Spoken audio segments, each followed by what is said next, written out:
Alright guys, and welcome back for another edition of Nighttime. Join us tonight, Pugsley. Good evening. And the beautiful crazy lady. Hello. What a glorious win, back in the winner's circle. Great Mother's Day present for you, mothers. And Penrith won too, so, Quite convincingly. Yeah, so it was winners all round for us. So it was good. It was a good day for Mother's Day, at the footy. It was a great day out. Yeah, it's good day out with the family, and we enjoyed it. I thoroughly enjoyed it. Yeah, it was a good game, wasn't it? Yeah. Joining us in the nighttime bar tonight, we have Jono, back from travel, guys. Evening, how are we all? Good, mate, good. How's the travelling? It's going well. It's going well. It's good to see. So, might as well get straight into it. What's the word in the bar this week, Well, mate? I've got a few questions from the people out there. Do you think Ponga has improved closer to Origin time, or is it because he's getting confidence back, or is it the players around him making him look good? Hayden Murphy. All right, I'll chime in first. I think it's a combination of a few things. Well, one is probably confidence is getting back. He didn't go away or anything, stayed at training, so a bit of extra training's probably helped. And I think a big factor is that some of the players around him too is taking a bit of help and getting him some early ball as well, and it showed on the weekend too. So you got quality players around him. So it's a combination of a few things, I believe. I agree. Yeah, definitely. Definitely the players around him, and he's getting his confidence back, because I guess it's like any injury. If you're a bit sceptical at first, and then you ease into it, and off you go. And everyone has to take into account too. He's probably sitting there wondering, is this my last game for the last couple of weeks, because it's such a heavy physical game, and it's a pretty bad thing. So he's probably got his head around that, so to speak. Now, probably not the right word to say, but he's got his mind around it, and a bit of confidence. Then you have, I won't go too far into it yet, but then you have players like Hastings, Gamble. Things happen around you, so it takes a bit of pressure off him, and probably the side's not looking at Ponga magic for every tackle. They've got options either side, so it's helping with it all, I believe. Well, I don't really need to add any more to that. I think you've pretty much summed it all up. Yeah, sorry. Next one. Question number 2. Should Reece Walsh have gotten in trouble for the apparent shoulder charge against Olam on Thursday night? From Craig Bellamy. Is that coach? Yep. Do you use what man's is, or use? I bet you were swearing a lot, Craig. I bet he was. Just before his tennis match too, I reckon. But, I don't think he should have. I think in that situation, the shoulder charge sort of has to have a little bit of leniency in it, because he doesn't make that kind of tackle. What happens? Why didn't he raise his arm though? Well, he's sort of in a way. It's a catch-22. Like, I think it's a really hard position to put fullbacks in, because it's either they put their hands out and try and shove them out, or you break. You break your arm. Exactly. Break your hand. So in that situation, I think that was fine, personally. I mean, if you don't, you might as well just not even go for the tackle, because you're never going to... he goes around the legs, bang, he scores. Well, I think for me, it's not like he tucked in an arm and sort of used like his like a typical shoulder charge. He sort of was like an open armed. I think there sort of has to be a little bit of common sense, so to speak, with the match review, so to speak. And in that situation, common sense prevails, where there was not much he could do in that situation. Where, like you're saying, if it was Hargraves and Fish going at each other hard, hitting up the middle, it's a bit different. So I think that situation, he shouldn't have been charged, and they got it right. Yeah, I think you pretty much hit the nail on the head there too. Billy Slater got away with it years ago, so And got to play grand final. pretty cool. Yeah, so Yeah, I'm happy with that. I'm not saying anything because we've got the Broncos this week and I don't need the badge, Juju. Yeah, well, what I said. Yeah, that'll do. What's your opinion on the NRL having games in Vegas? From Elvis, thank you very much. Oh, Is that Chris? I'm going to start off. Where would they play their games in Vegas? Because there's a massive stadium out there, and they would not have a chance in filling that stadium. word on the street. Word in the bar this week is that numbers are looking good for it if it goes there, because there's an American football league getting pretty big over there. Like, I don't know what it comes under, like where the NRL, national or whatever. XFL. Yeah, what he said. And The good old Dwayne Johnson League. yeah, and apparently it's pretty big. There's quite a few teams in there as well. And apparently it's I know it's nothing like NFL yet, but it's getting there. So they think that they might have quite a fan base there for it. But personally, I think no. Let's keep it closer to home for now. But Well, yeah, in my opinion, they should send over, like, I know it's just going to sound stupid, like an Australian Kiwi match over there. So you have like the best of the best, like showcase into America. Or even like an Origin game, maybe. I know they did that back in the 80s, 70s, was it? Like, why not late have, 80s, yeah, why not have the California. Indigenous Mary All Stars game, men and women's? Send that over there. Yeah, you want to send like the best talent over there. You just don't want to send an ordinary game over, I don't reckon. So the Dragons don't go. No, Oh. no. They Speaking of Dragons, they Paul. get the bye.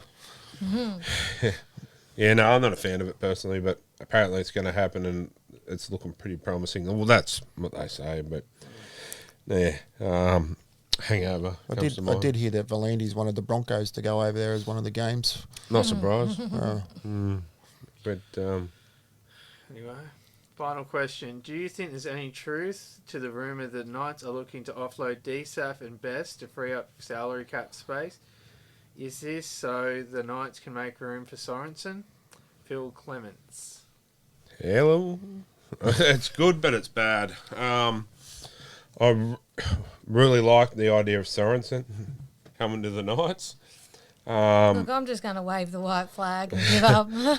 Oh, and I've said it before, it was even rumoured, like, I'd love to see him. I think he could offer a lot to our club, but... Just like Fish, you photoshopped his head on a Knights jersey. How much time do you have on your hands? Too much. Just Too much. Picasso or things like I this, posted it in one of the Panthers groups and didn't they get cranky? I'll tell you what, if I could catch fish like the bites I got out of that, see what I did there, fish. Anyway, yeah, I'm not a fan of DSAF and Bradman leaving. I know we are after Sorensen and apparently pushing hard for it, but I don't think we should. We also need to start looking at loyalty with players that have come through the system as well, and shown true colours with us. And I get every player's out to help their self, because you're only footballer for so long, and this is no disrespect to any player because, that's their job. But I just don't like the fact that we're going to lose two players to boost, well, this is reported, to boost up someone else's contract.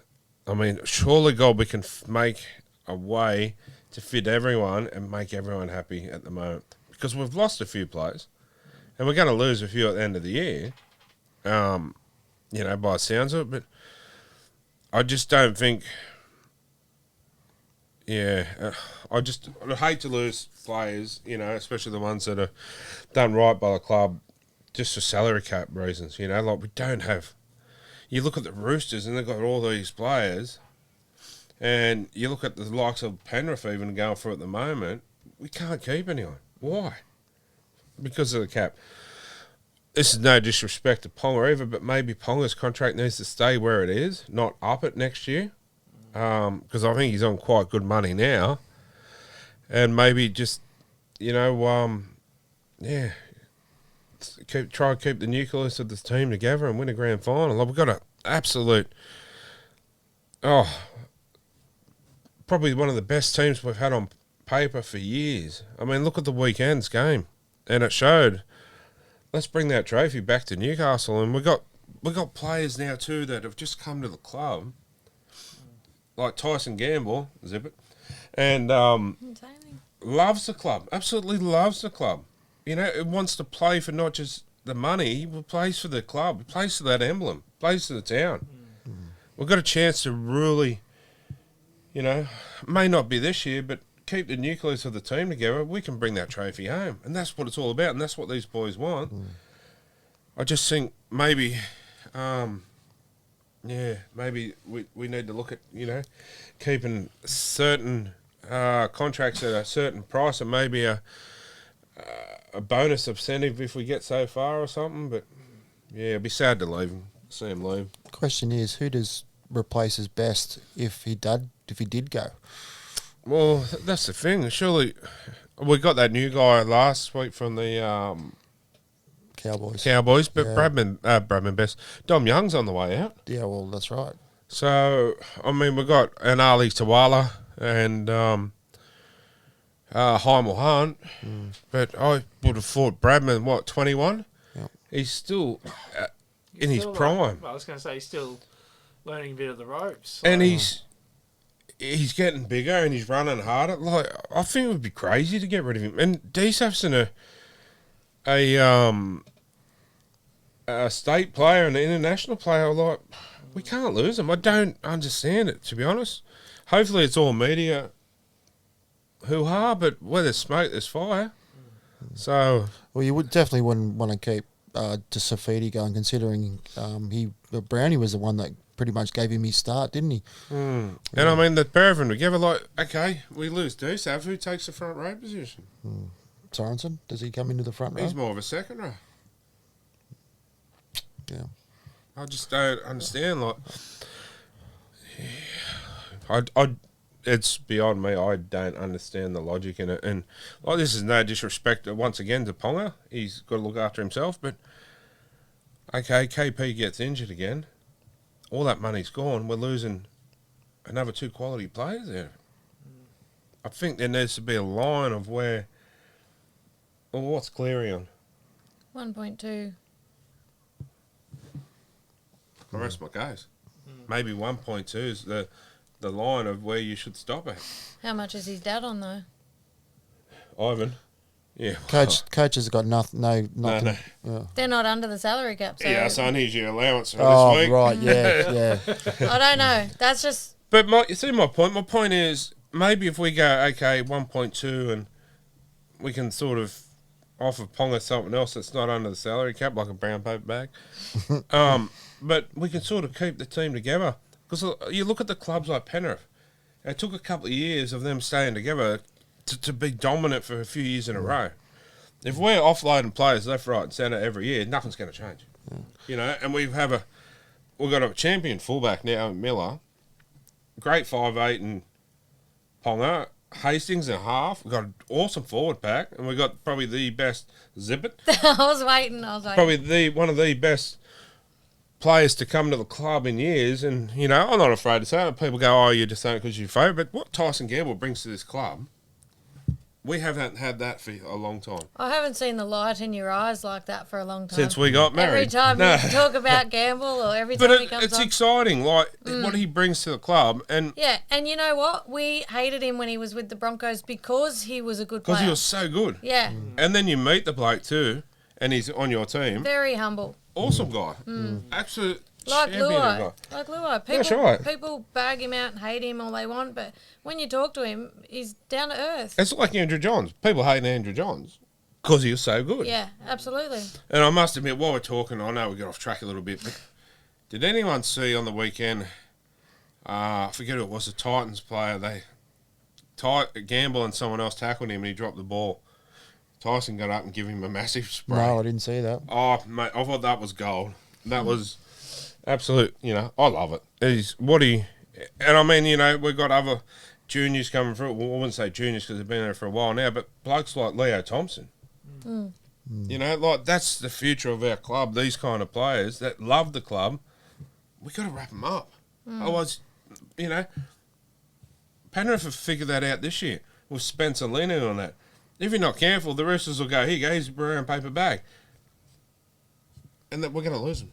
And we're just going to be a club that's making up the numbers, to be honest, because we're not going to get to those final situations. When they start gelling, because the combination of Hastings, Gamble and Ponga went really well on the weekend. Oh, 100%. When they gel, it should be kept like that, barring injuries, of course. 100%. Instead of swapping and changing all the time, like you're saying. One thing comes to mind, Queensland Origin too.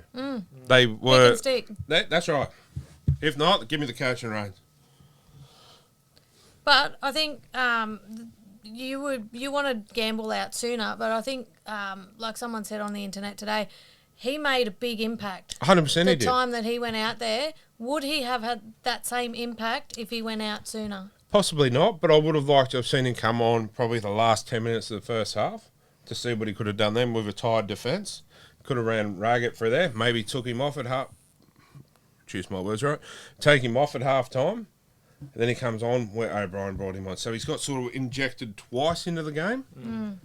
But, I mean, I can't deny what O'Brien did. I mean, from a fan, I was, I wanted to see him out there. Yeah, you just wanted to see him play. And, that's why we go. You go to see your players sit on the,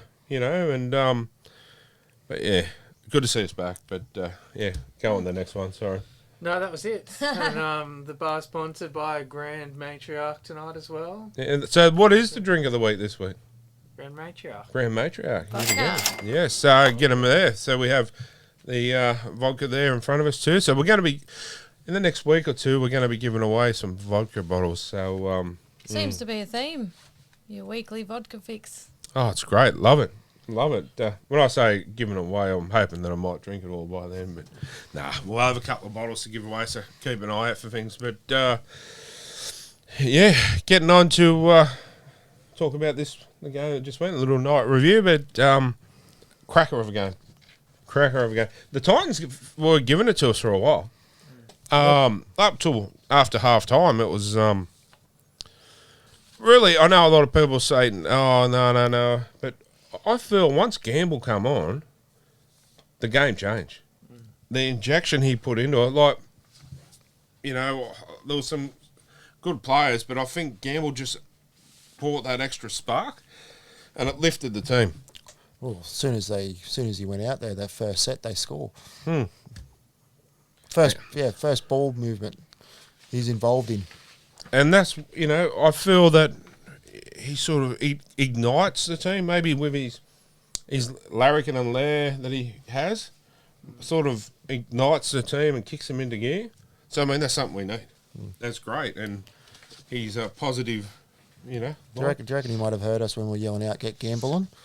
Oh, for sure. Say so. He was within earshot. Hard not to. Yeah. But, it was good to see. And he was really pleased with our daughter's sign. Yes, he was. He was quite happy with it. And that happy, his family have contacted us and actually want it for himself as well. Yeah, so very, very. He was ecstatic. Yeah, now they were too. They want to put it up in their house. So. Yeah.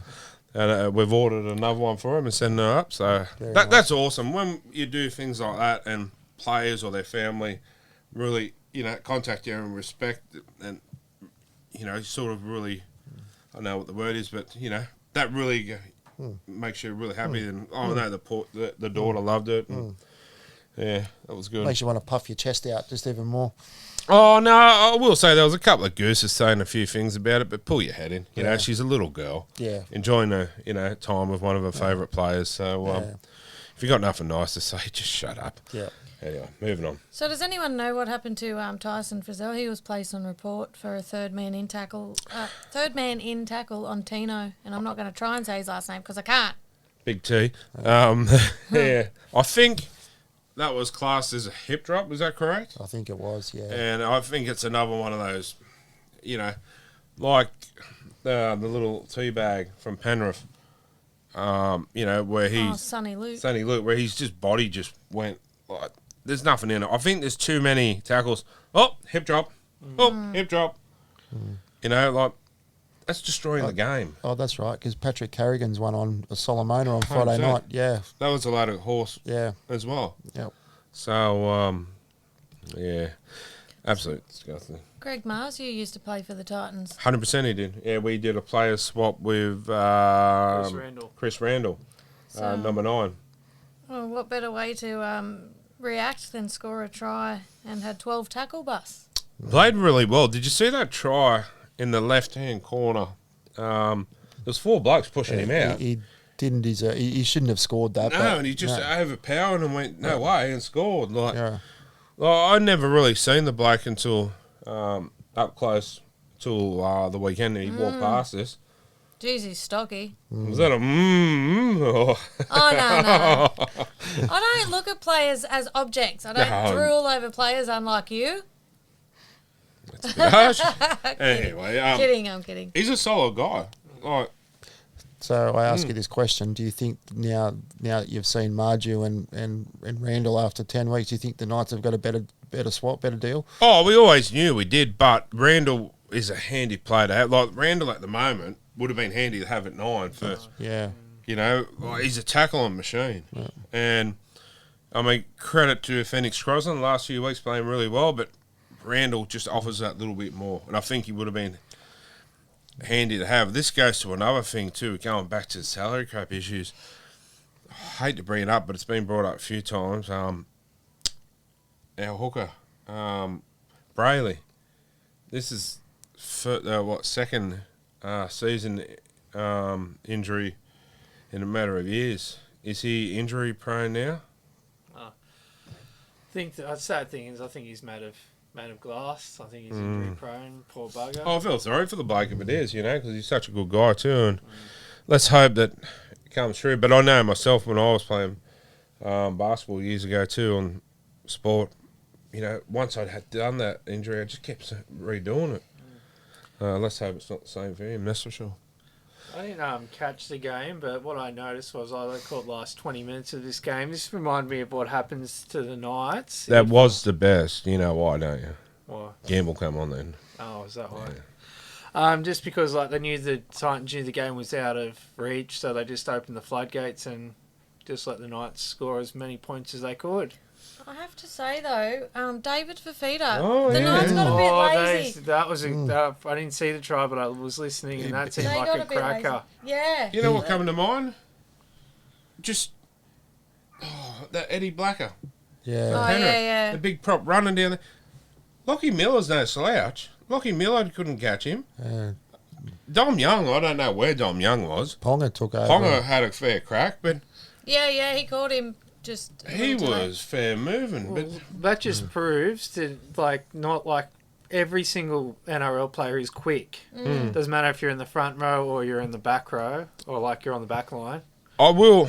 Well, we all know that we don't bag players on here or nothing, but Dom Young's a machine in attack. We know that, but his defence Needs a little bit of work, I think, and I think sides target his side. Because you all know Marju's as safe as the bank, and He tends to come off his wing a fair bit. yeah, it goes missing. And I'd hate to say the word liability because that's a bit harsh, but it tends to let a few points in that side from coming off his wing, maybe. Well, even to like sometimes you can get rattled under the high ball. You chuck a couple bombs his way, and some days he's amazing. Some days he can't catch a cold. Yeah. Yeah. Anyway, that's yeah. I just noticed that a lot on the weekend. It went off his wing a bit. So the Knights have now won their past 5 games against the Titans at McDonald Jones. I wish I knew that before I tipped the Titans to win. Yeah. We can't beat them up there, but we can beat them down here. Yeah. Anyway, we might take a short break and be back shortly.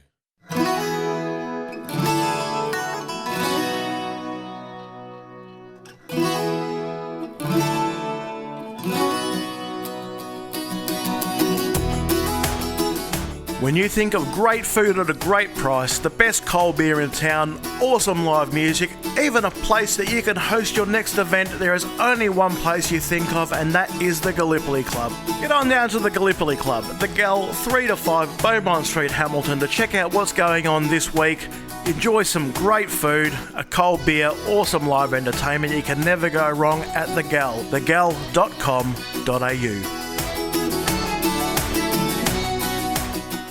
All right, guys, welcome back, and it's that time of night again. It's time for our rush quarter of hour with Elliot up there. Mate, how you going, buddy? Yeah, I mean, probably like the rest of you, pretty happy. Oh, mate, it is so much better talking to you this week than it was last week.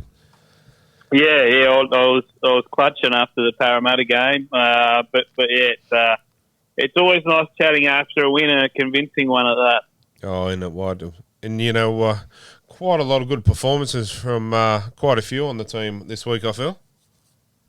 Yeah, honestly, it's hard to pinpoint one player. I thought Tyson Brazel from the outset led with his defence, and then a lot of people thought, I think there was probably a half-hour stretch in that second half where the line speed was as good as I've seen from any team in the competition all year. You know, blokes like Fitzy that were, I don't know how he was finding the energy to keep shooting out of the line the way he did, and he wasn't missing either. They were outstanding.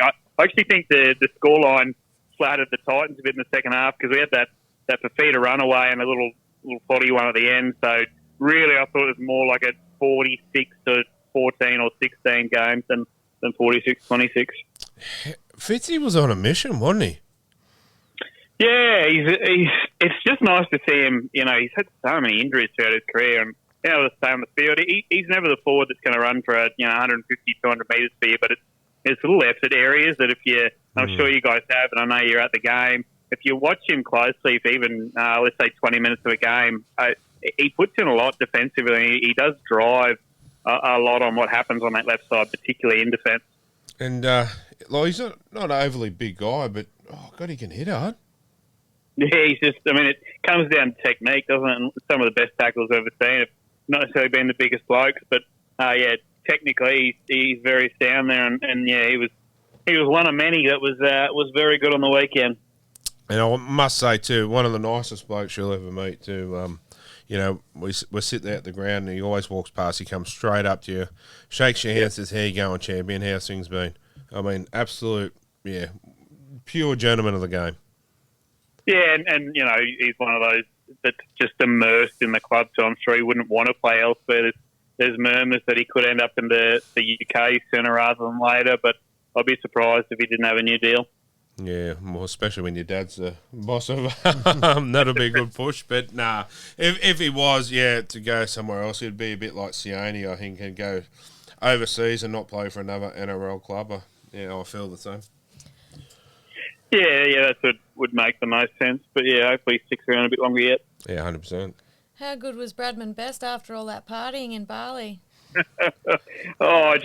Honestly, the more he touched the ball and he got into the game in the second half, I'm just thinking there are so many old grumpy journos that are upset right now because even if he had gone there and partied as they reported, it obviously freshened him up. But I'm sure you guys all read the story of what he was actually doing over there and helping out a friend of his that was building a house over there, and he helped fund it. Like, you couldn't meet a nicer, better kid, and he just shut them all up, which I love. But that's the thing too. The media is quick, or certain aspects of the media is quick to throw the bad things you see on players, but never the good, like Bradman's done on a lot of, not all media, but certain aspects of the media. And I take my hat off to the bloke. Like, he didn't have to do this.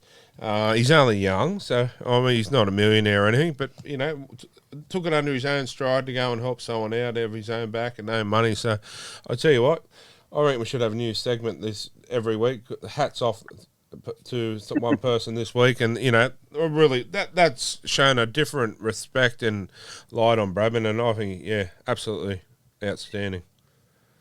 Yeah, and just and we've seen in the past too, and people can be the first to talk about mental health and making sure people look after theirs. Then Josh Dugan's an example where he was whacked still at a post, and Josh off the field is a lovely man and has done a million different things and actually working in mental health. But old journos that had never met him in his life, especially print ones, would be the first to report either bogus stuff or just tear him to shreds. And it's funny, and I just always laugh when people are writing about someone they've never had a conversation with or don't know, because, you guys have had more to do with Bradman than I have. All reports he's just a nice, quiet kid that loves his footy. Yeah. He is, 100%. You hit the nail on the head, and like a lot of times we go to training there and watch the boys train and, take the kids down. And he comes over and he's always, for a chat, how he's doing, thanks for coming out. And, he doesn't just go,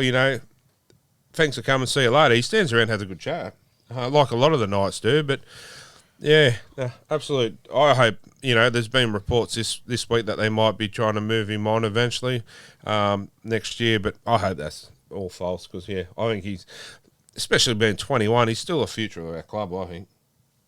Yeah, I've had, and we did a bit of digging on that. So it's Daniel Saifidi and Bradman, the two names that are floating around as the Knights may be trying to offload. But no one from the club has confirmed that.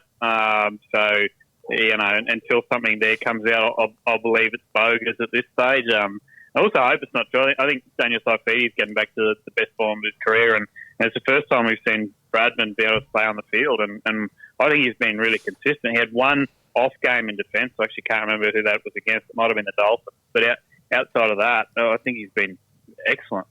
100%. Have you done any digging on Sorensen? Just for my... Yeah.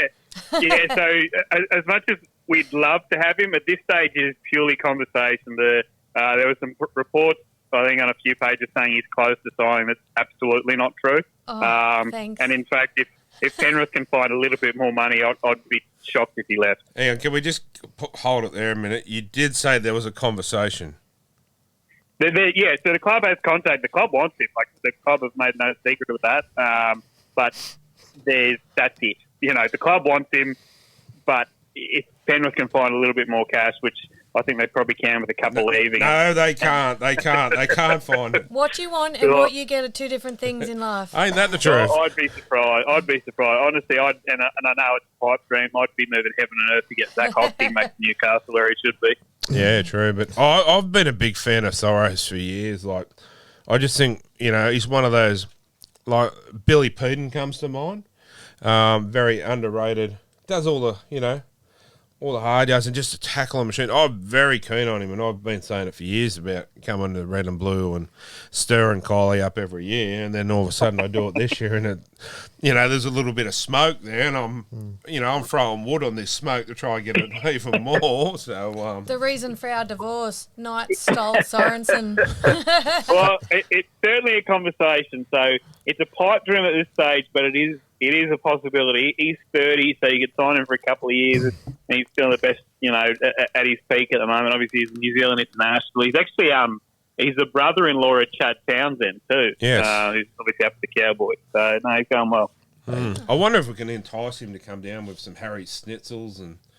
I'll buy him some schnitzels just so he can stay in Penrith. It would be good, but we can hold on. We'll just keep fighting it out until he gets here. Hey, that rumour hasn't gone away though. This is the second time it's come up in the last probably 4 to 6 months of Sorensen, hasn't it?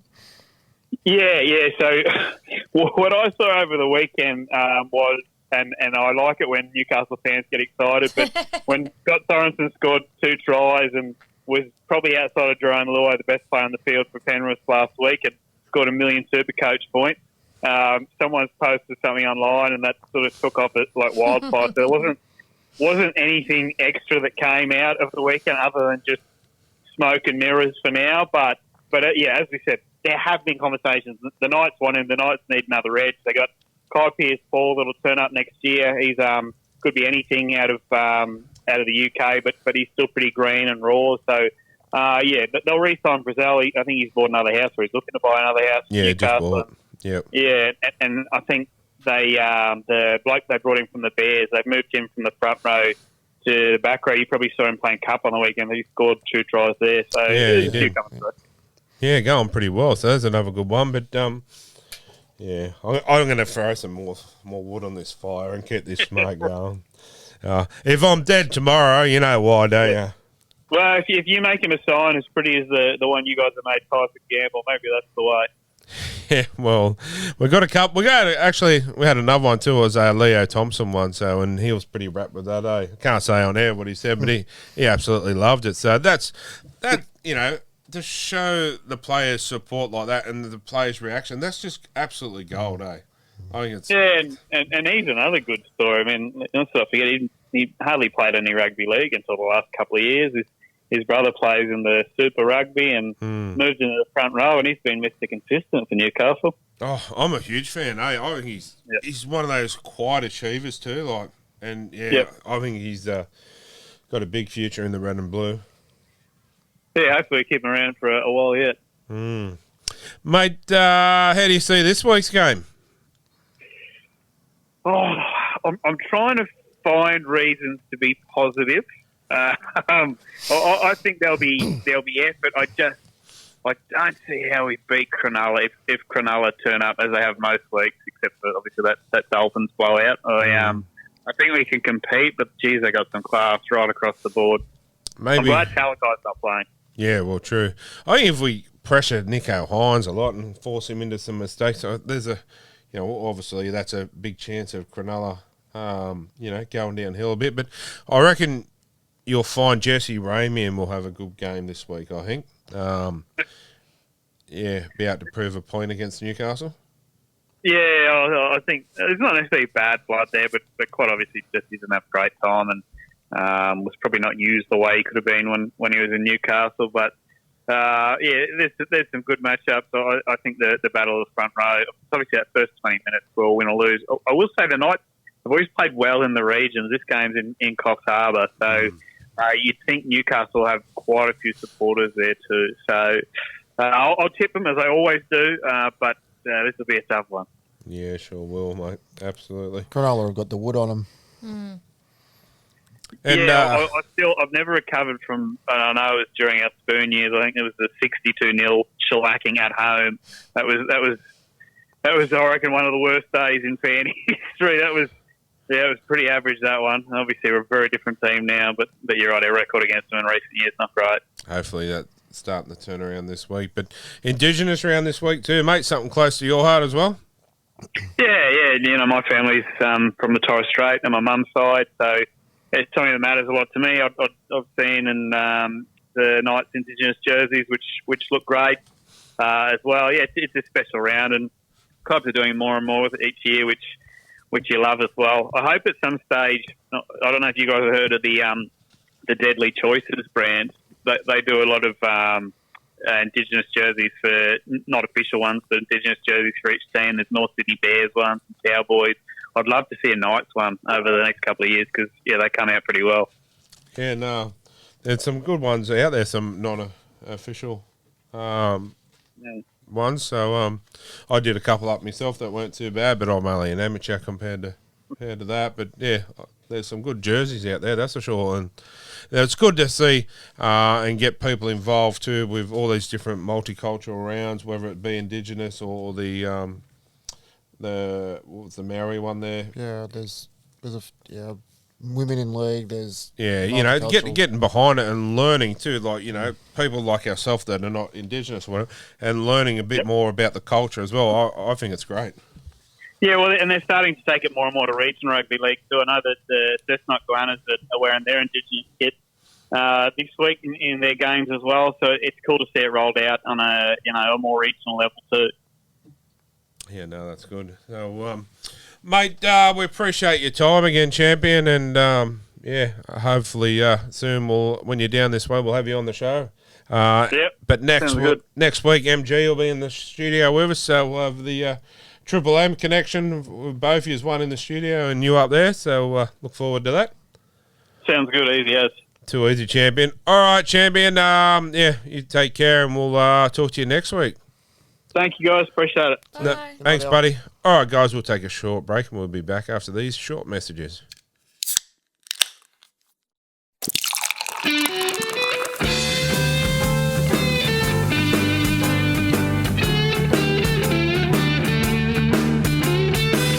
Who doesn't love a nice cold beer? And the best cold beer is not some other mob down the road. The best cold beer in Newcastle is found at Thirsty Messiah. The Thirsty Messiah Brewery is found at 140 Lambton Road in Broadmeadow. Get on down there for some great beer at a great price. Support the local. Thirsty Messiah Brewery in Broadmeadow.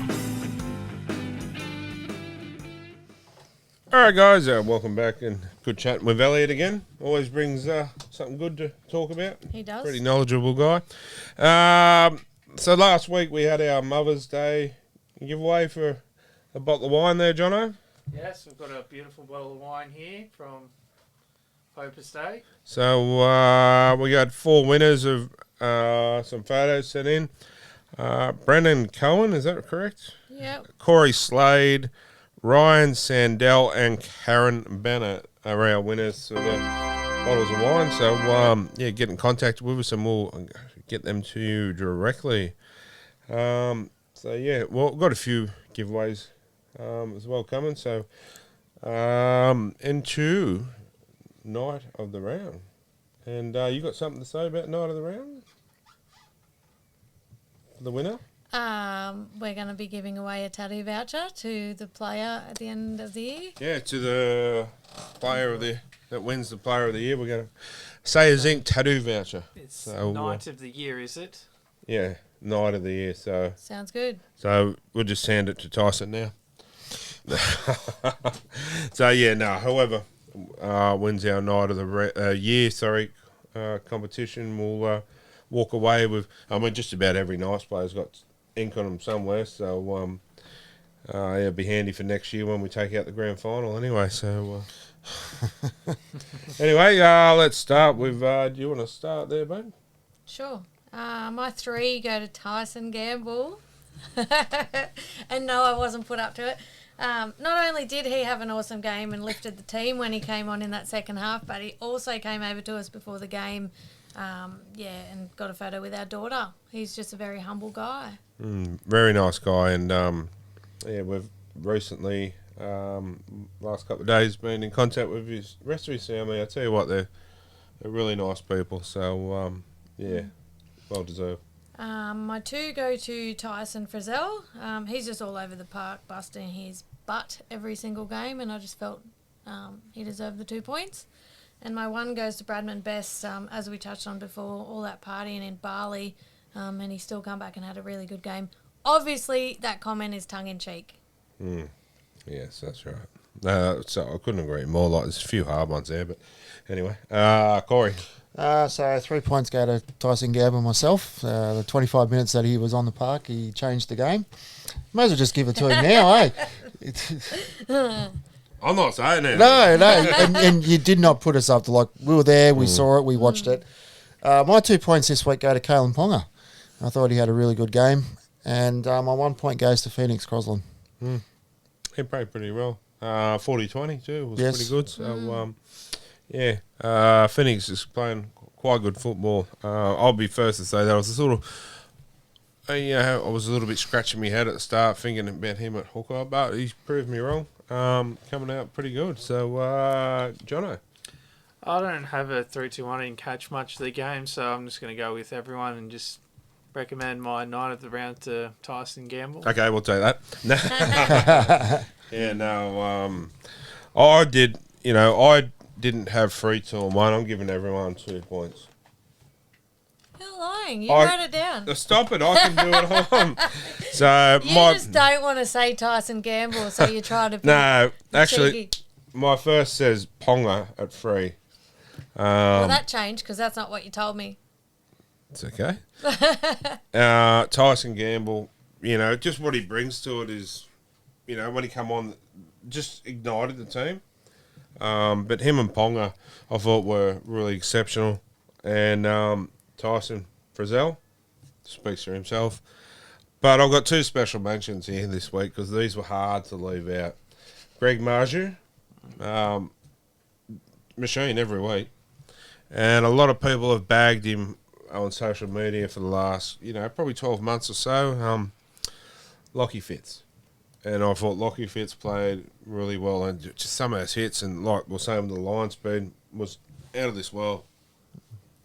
So, my special mentions. I think it's unanimous. Tyson Gamble. Yeah. Tyson Gamble. Yeah. The gamble man wins. So roll that dice and see what happens. All right. What caught my eyes for this week? Other than me, what caught your eye?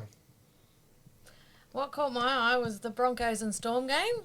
The ball came off Justin Olam's head and then Xavier Coates scored. Yes. But then it was disallowed, which I think is very unfair. Yeah, and I'm sorry to butt in here, but that's bad refereeing there. I feel if there was any doubt, just let him go. Let him go. Okay. Get up the trial line and say, look, I've got no idea. Let the video ref sort it out. Well, what was the video ref doing? Like, they watched it. I think, yeah. Well, he should have been able to intervene and say, look, no, it wasn't. Because clearly it come off his head. It was like that time that Penrith player, it come off his shoulder. And it was disallowed. It was disallowed, and they said, knock on. So it's part of the hand. So in that case, if you go for a shoulder charge and you get done, say, well, no, they said you used the shoulder. Well, that's part of the hand. I'm wrapping the hand around. I just think the interpretations, once again, are not working. So that's why we're having issues. Is that? Did you hear that Ricky Stewart got he was complaining about that after his game too, talking about interpretations, how they can't just make it up a day before. Did you hear that? No, I didn't. But so Ricky Stewart was complaining after a game that he won. That's right. Yeah. What? Typical Sticky Ricky. Yeah. I must admit, I'm starting to like Garfield, Corey Horsburgh, the big ginger cat. I'm starting to like him, eh? Like, Must be the name. He's fiery. and Are you fiery, Jono? Sometimes. well, like it, Jono. I know Portia is. So, my point is, but I don't think he should have been sent off. If he should have, Ryan Matheson should have as well. Because there was a bit from both sides. And I'd go back to the, bring back the Biff. Bring it back. Like, imagine the Clamour games. Bring it back. Well, you were going to tell Zach Lomax when he was there on the weekend, didn't you, that Clemens floating around out the back? Yeah, how's this, right? You've all ripped me off about gamble and stuff. Should have seen this puppy dog. Zach Lomax was next to him. Wait a minute. When do we rip you off? Oh. Anyway, back to my story. Exactly. Should have seen him with Lomax. So seriously, it was like a man in love, wasn't it? I am allowed to have a man crush, aren't I? You got 4, so... No, But before that, he was drooling over the Red Energy cheerleaders. Yeah, not me, you. Oh, but yeah. I'm Yeah. I'm a loyal man, eh? Yeah. Only when I'm around. It was Corey's Angels. Oh. All right. What caught your eye? Where do you leave your guide dog? At the Guide Dog Association. Anyway. Caught my eye. Other than that, what happened on Sunday? Ben Hunt's 300 game presentation. It was 2 days after the goal they played up at Magic Round. A lot of people turned up. Kevin Waddles was there, yada yada, but no board members. I find that very bizarre. That's the trouble at that club, is the board. It's Yeah. not like they've got rid of Hook, like Paul Hook. Yeah. Great guy, and I think he's a good coach. And they've made him a scapegoat. And I think the problem's the board. And okay, who's the next one in line? Is it going to be Riles? You think? Firming.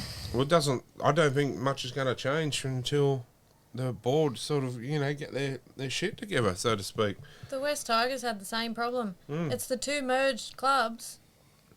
Because you got two different boards, one Yeah. from this Yeah. club, one from that club, not agreeing on things, and things are just not working. Well, as you can see down the track, the Northern Eagles, when That's right. Manly and North Sydney merged, they didn't last very long because of that reason. You've got to come under the one banner and be under the one. It just don't work because you've got one side of the club pulling it that way, this side wants to go that way, and it's breaking. Yeah. And I feel sorry for Hook, to be honest. But, whose mine was it? Yep. Did you do yours, Jono? Nope. No, not yet. Oh, You over to please. Jono. No. Well, 2 things caught my eye this week. One was Craig Bellamy's agreed to coach another year, so that was a bit of a shock to me. I thought he was going to go final hurrah this year. I reckon Billy Slater's probably going to take over the year later. I reckon Craig Bellamy's going to go. I'll sign on for another year. Can I just Sign on for another year. It's Oh, another Wayne John Farnham situation going on. Ah, yes. Gotcha. go, Jono, and I'll jump in. And second thing that caught my eye was a bit of breaking news this morning or afternoon, whenever it was, that Anthony Griffiths lost his job, unfortunately. Yeah. That's the coach, isn't it? Yeah. That is coach, Yeah. yes. Derek Aiken's coach, yes. Was anyone surprised? No, No, I wasn't. no. The writing was on the wall. He's the fall guy. That's Yeah. right. But there's at the end of the day, there's only so much a coach can do.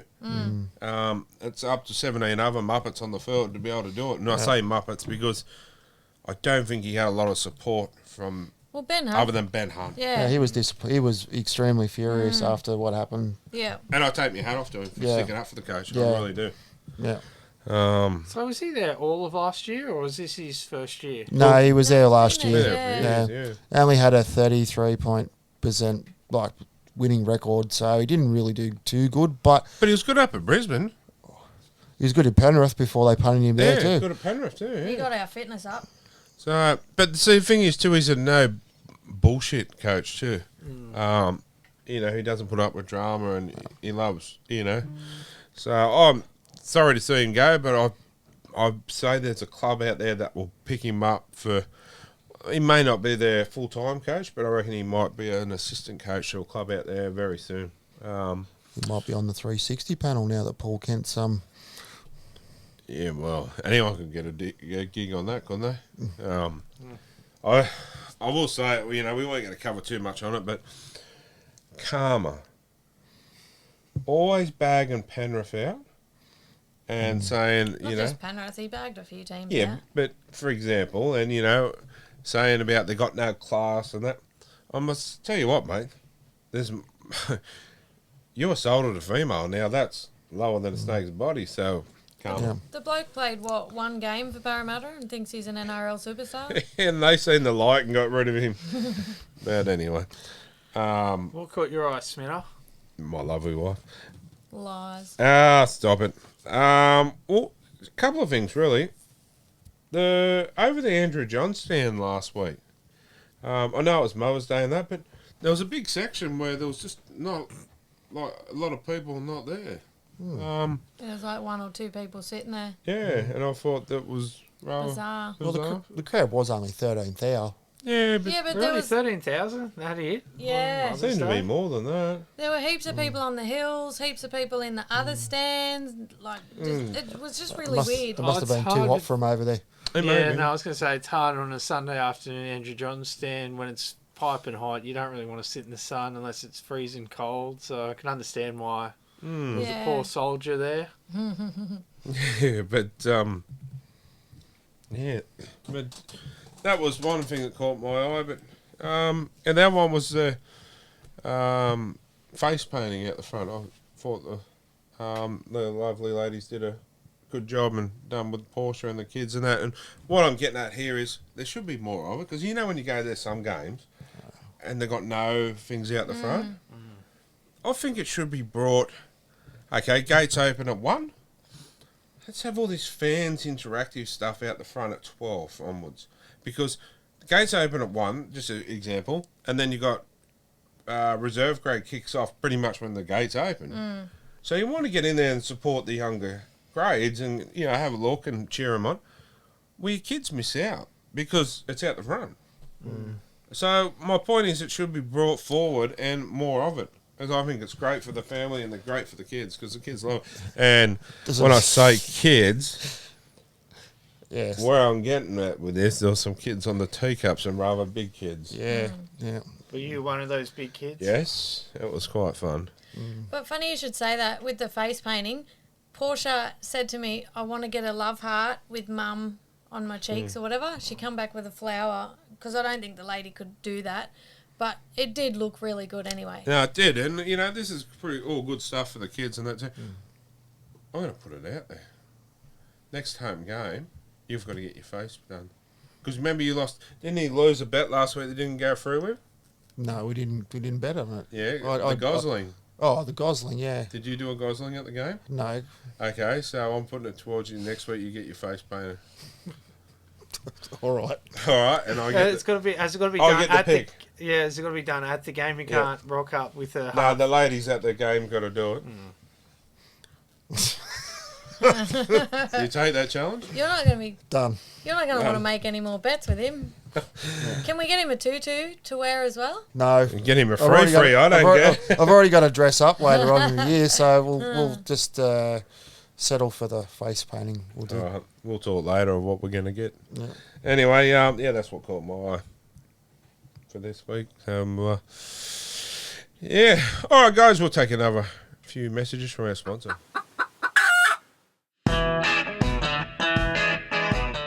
Palmy or Palmer, it doesn't matter where you're from. It's Palmy, by the way.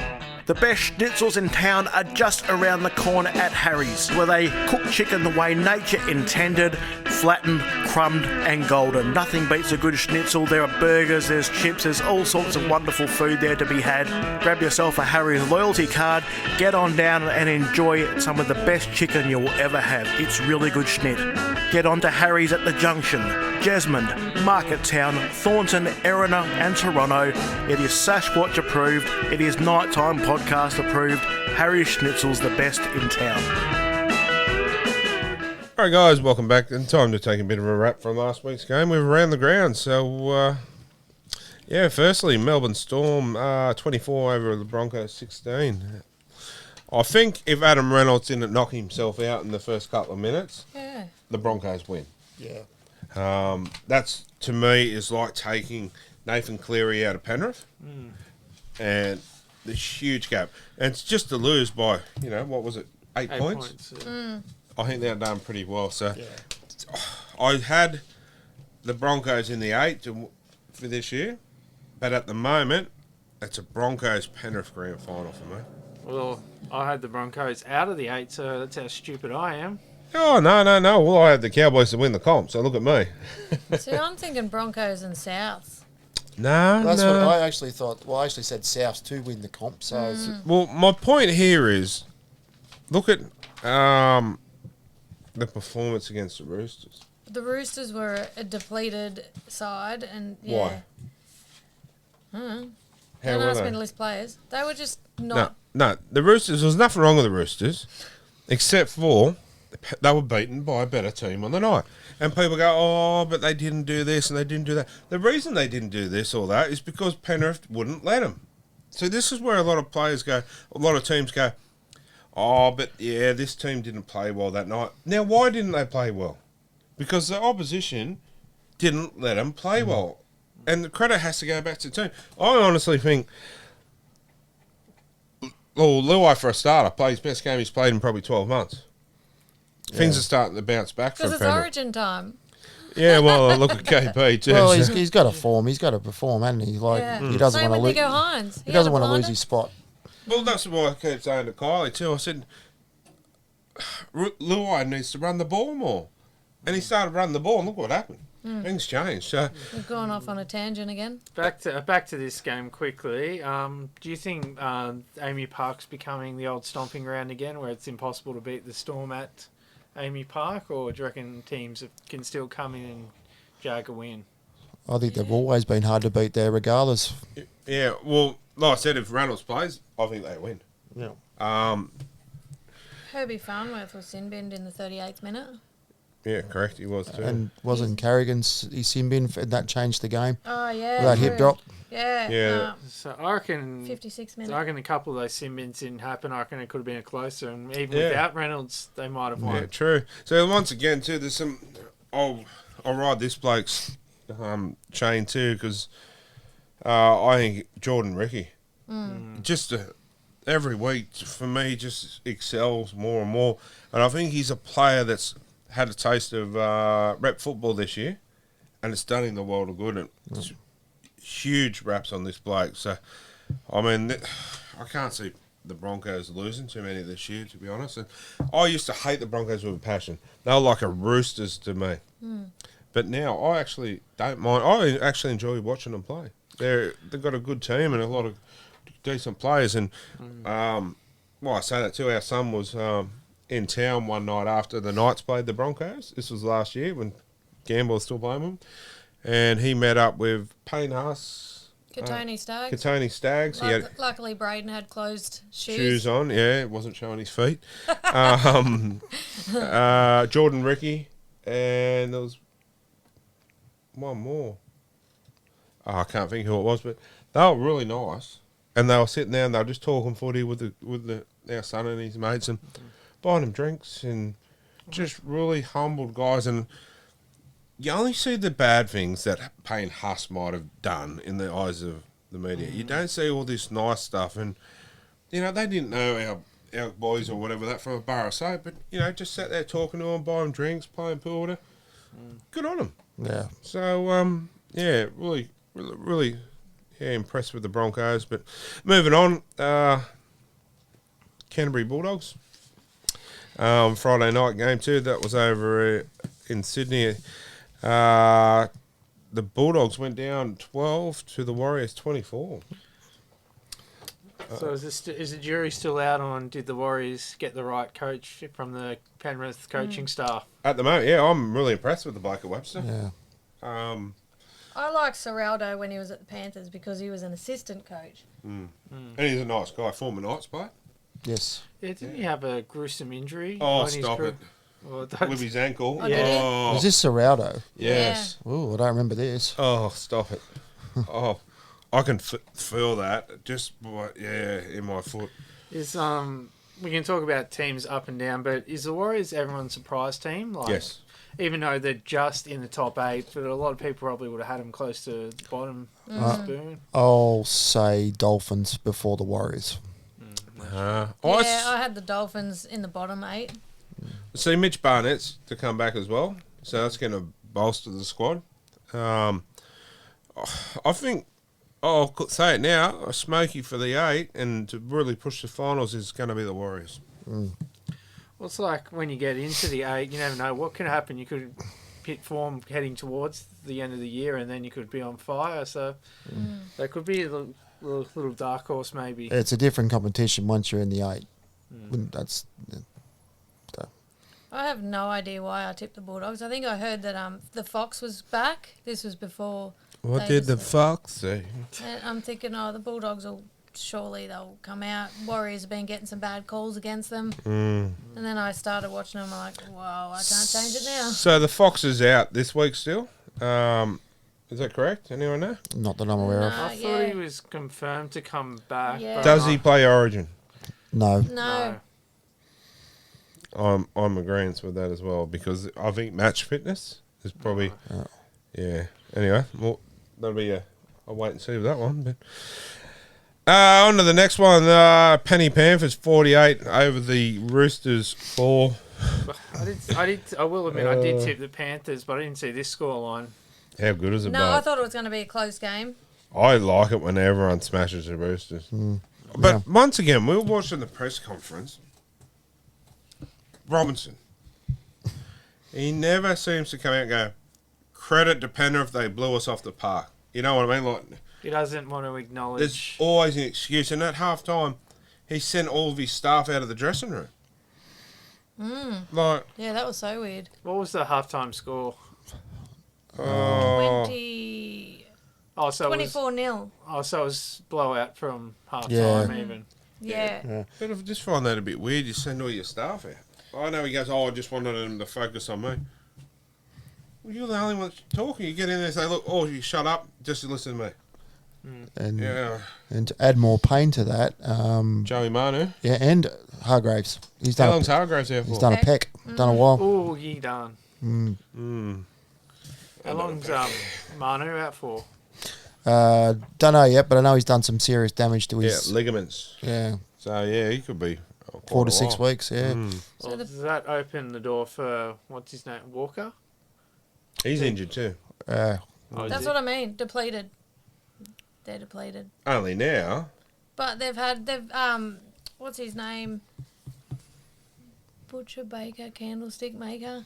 Butcher Baker, the candlestick. What? man. Fletcher Baker. Yeah, one of the butchers or bakers or someone's injured. Yeah, but you know, they say they got this side. They should have been able to match it with them. So. Yeah. Well, Penrith was celebrating their 20th, this year it's the 20th anniversary of their 2003 premiership. Had all the old boys there that night too. So, But in saying that, it's just no matter what team played Penrith on Friday night, they were just clicking on all cylinders. 100%. So 100% I'd say agree. it would have been hard for any team to beat the Panthers. Like, that you night. look at Fisher Harris. You see the way he played overnight? The very Moses Leota. Moses Leota. Like, they're all just coming good. And, like, Fisher Harris was playing like a raging ball player. Like, he was close to line, could have scored, but still, bang, here you go, Sorensen. I'm not going to lie. When I heard that Spencer Lanu busted a nut, I was worried. You wanted to keep going. Yeah. It's not funny, is it? That kind of injury. I'll bust your nut. Ask Tyson Frizzell. He busted a nut too once in a blue moon. Oh, what about, while we're on the nut factory subject, Brett Kamali lost a testicle playing footy. Ooh. Oh, I'd hate to be going to find it. Anyway. Anyway, South Sydney 20, the West Tigers donut. Yeah, this only blew out in the last couple of minutes, but and I tell you what, the West Tigers put up a good fight. Didn't they what? Yeah, I was very surprised with this result actually. And I tell you, the Tigers are coming good. Like a lot of people going, oh, they're going to spin. They're building. They're building or something. I tell you, what, a lot of people don't like him now. He's not with us, but how good's Clem going in a losing side? Yeah, He's up there. He's playing Like, well. You have a look at his stats. He's in the top four or five of the front rowers in the competition. So I ask you this question: did we get rid of the wrong front row? Not saying it. Someone from us. Not saying who should have went, but should we have kept him? Yeah, it's salary cap problems, isn't it? Do you offload a different player? Well, Oh, yeah, but who are you going to offload? I'm not going there because I don't know who, but I think we probably should have kept him. But, you know, you look at the Saf boys and you look at young Leo Thompson going well, but Jack Haffington as well. yeah, so, yeah, anyway. I think Tigers are very close to starting to get a few victories. You know, because, excuse me, Latrell and Katie are a good team, and with all the stars, and the Tigers kept them. I think it was up to 8-0 right till the end, and they just blew away with it in the last couple of minutes. Yeah, 2 tries in 5 minutes or something. So, next one, Jono. Next one, the North Queensland Cowboys 42 over the Dragons 22. High scoring game. Yeah, we scored first, and they scored 40 odd and some points after that.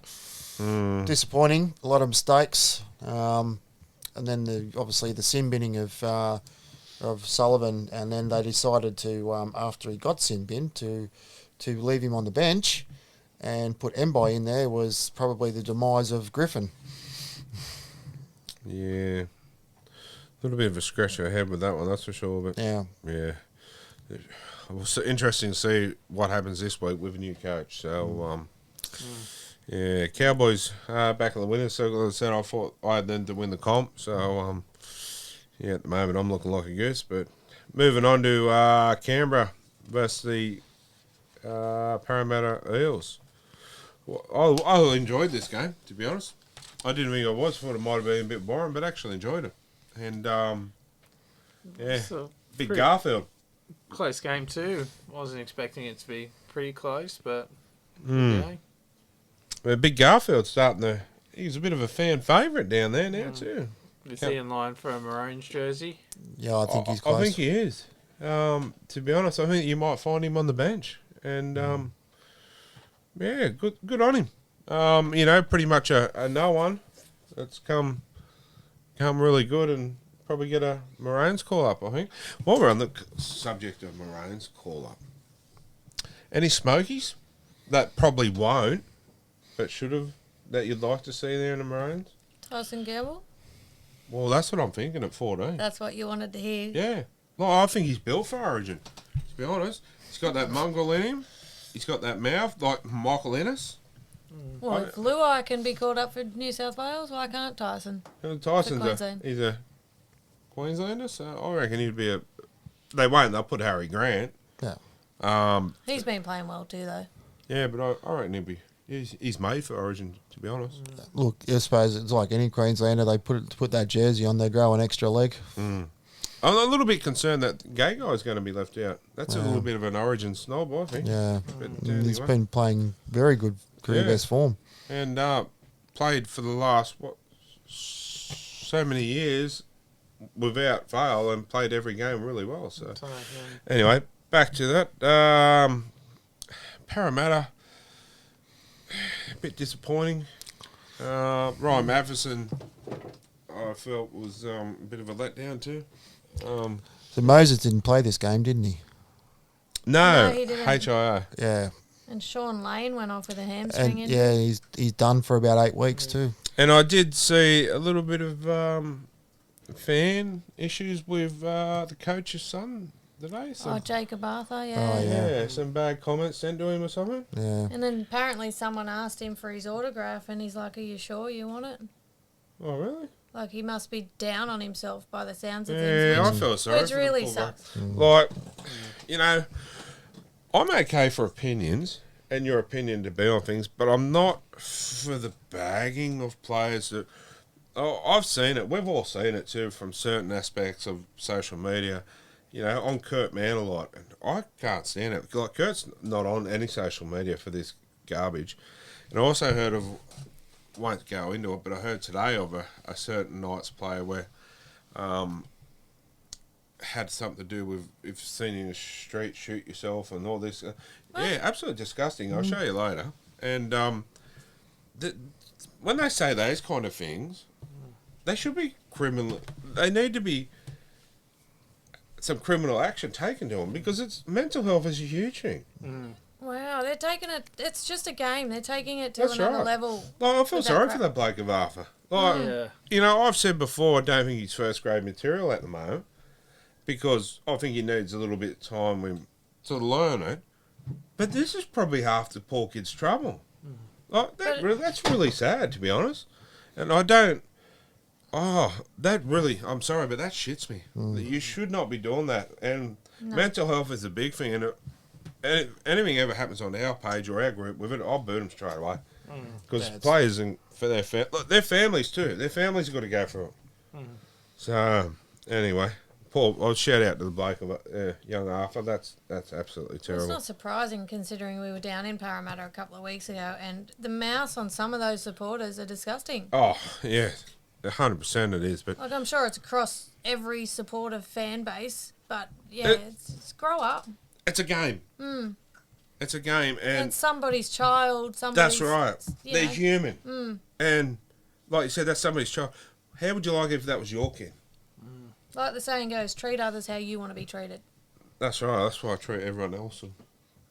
But, Is this where you're alluding to that we should have a mental health round? 100% we should. 100% we should. And the NRL needs to wake up to itself. We have Indigenous, we have all these, and Anzac and that, and I love them. I think they're great. What's one more promoting mental health? There should be a mental health thing for the whole NRL too. Wasn't there a Marvel round? Yeah? Like, get rid of that rubbish. Like, what is well, that? it's gone now, but But yeah, that's what I mean. Like, instead of that, have mental health round. Like, well, things I that was matter. in contact with a former player that works in NRL now. I won't say on air, but he told me he's been pushing it as well, and the NRL said they won't because there's too many rounds now and players don't know what rounds what. Oh, Well, sacrifice one. But are you serious? One round, an extra round. Mental health is a huge part of the game, and we need to have it in there. And I think it's, like we push it a lot as much as we can, but we don't have the powers to, And going back to my Magic Round idea, we have Magic Round in Sydney as mental health Magic Round, where everything is sort of focused towards making money for mental health awareness, and there needs to be a program through the NRL where someone that's been to uni and got a mental health degree need people that have been through it, people that suffer for it and come through the other way, and go around to these clubs and teach, sort of, I wouldn't say teach, but tell their stories to these young kids playing the game and get them through a lot of their mental health stuff. You'll have a lot less negativity in the game. You'll have a lot less drinking, and so to speak, because a lot of people turn to the drink to, to beat it. And I think if we can't do that, it's absolutely disgusting. If you can't look into a mental health round. Well, just like Indigenous, like a lot of people aren't educated on that subject. They need to be educated on that. 100%. Mental health, things like that really matter. Like we said earlier too, we really enjoy it because we're not Indigenous, but we go there and we're learning more. That's right. We don't understand it because we weren't taught any of that. That's right. But with this going to it, we're learning more and we're getting involved, and it's actually great. I love, you walk into the stadium and you got the Indigenous people burning the gum leaves. And you walk in, you get that smell and you go, that's the first thing we smell going for it. That's something that you remember from the Indigenous round. But what's a mental health round? We have Magic Round. Like, there's an extra team coming into it here. We have a Magic Round mental health awareness at the Sydney Stadium. We have 2 games, like the 2 days. Can fit them in the 2 days, surely, or even the third. And you have some people singing or whatever. Make a massive thing about it, and all the money goes to mental health awareness. Why we're not doing it is beyond me. But we want to go and spend money and go over to Las Vegas. Why not look after the background of your players, and their future? Yes. Anyway, moving on. Next game we've already talked about a fair bit. Newcastle Knights 46, the Gold Coast Titans 26. Oh yeah. Good to be back in the winner's circle. What more else can we say? Not much. No. I think they just put that game against Parramatta to bed and all systems go like the way they've been playing this year. Hopefully we continue that form onto this week. So. Tough game, but speaking of the next week's game, Cronulla Sharks 20 over the Manly Seagulls 14. That's our next 2 weeks in a row, these 2 teams. So, Well, you like to think that Knights will beat Manly the way they're playing. And it's at home, Is that too. during the Origin period? So there'll be a few out for both It'll clubs. be close to it. When's Origin first round? About 31st of May. Yeah. So it'll be, and that's the 29th and the night in the Manly game. So yeah. They might have a few out. Yeah. Yeah. I pretty much only see probably 2, maybe 3 for us out. KP. Friz, to me, is a walk-up starter. I know a lot of people are saying no, but look how he plays. Look how he's been playing. And maybe Gay Guy. And I think Dan Safidi might be a chance as well. I think probably not, unfortunately. I think they'll go with the likes of Huss, Paulo. Jake Travojevic back yet? Yeah, I think he's back this week. Yeah, so I think Dan might unfortunately miss out. But if Jacob wasn't suspended too, he could have been a smoky. Hey, you never know. We could get him in there. Yeah. Josh Alloway, or however you say his last name, he's dislocated his shoulder. Big loss. So that was he's out for a couple of weeks, is he, with that? They said? No, I'm not sure yet. You'd think he'd be out for a couple of Dislocated shoulder. Yeah. So that'd be good for us. That'd be good for us, that's for sure. Cronulla weren't that convincing for me. So, yeah, I mean, they were good, but I've seen, once again, it goes back to Nico Hines. I feel he's the big key to it. So I think if we can control him, we're going a long way to winning it. That depends, like, he might want to have a cracker of a game to try and cement that Origin spot. Well, I think he will. That's the problem. But, yeah, see, I think, it's a hard one. It's going to be a real hard one this week. Well, Cronulla's conceded 12 penalties to 4. And they led 20-2, so you think they would have ran on with this game, but they didn't. Yeah. That's where you got to be a bit alarmed about. Yes. Anyway, well, that was around the grounds for this week. So, some good games. Or you might take a short break and be back shortly. Major show sponsor, the Burden Automotive Group in Maitland and Port Stephens, comprising of Maitland Toyota, Port Stephens Toyota, Hunter GWM, Cardiff GWM, Port Stephens GWM, and also Hunter 4x4 accessories in Maitland and, yes, in Cardiff. The Burden Automotive Group have been proudly supporting the community for 60 years. They've been supporting this show.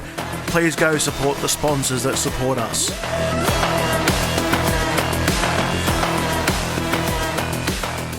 All right, guys, welcome back, and we've got a special guest on tonight.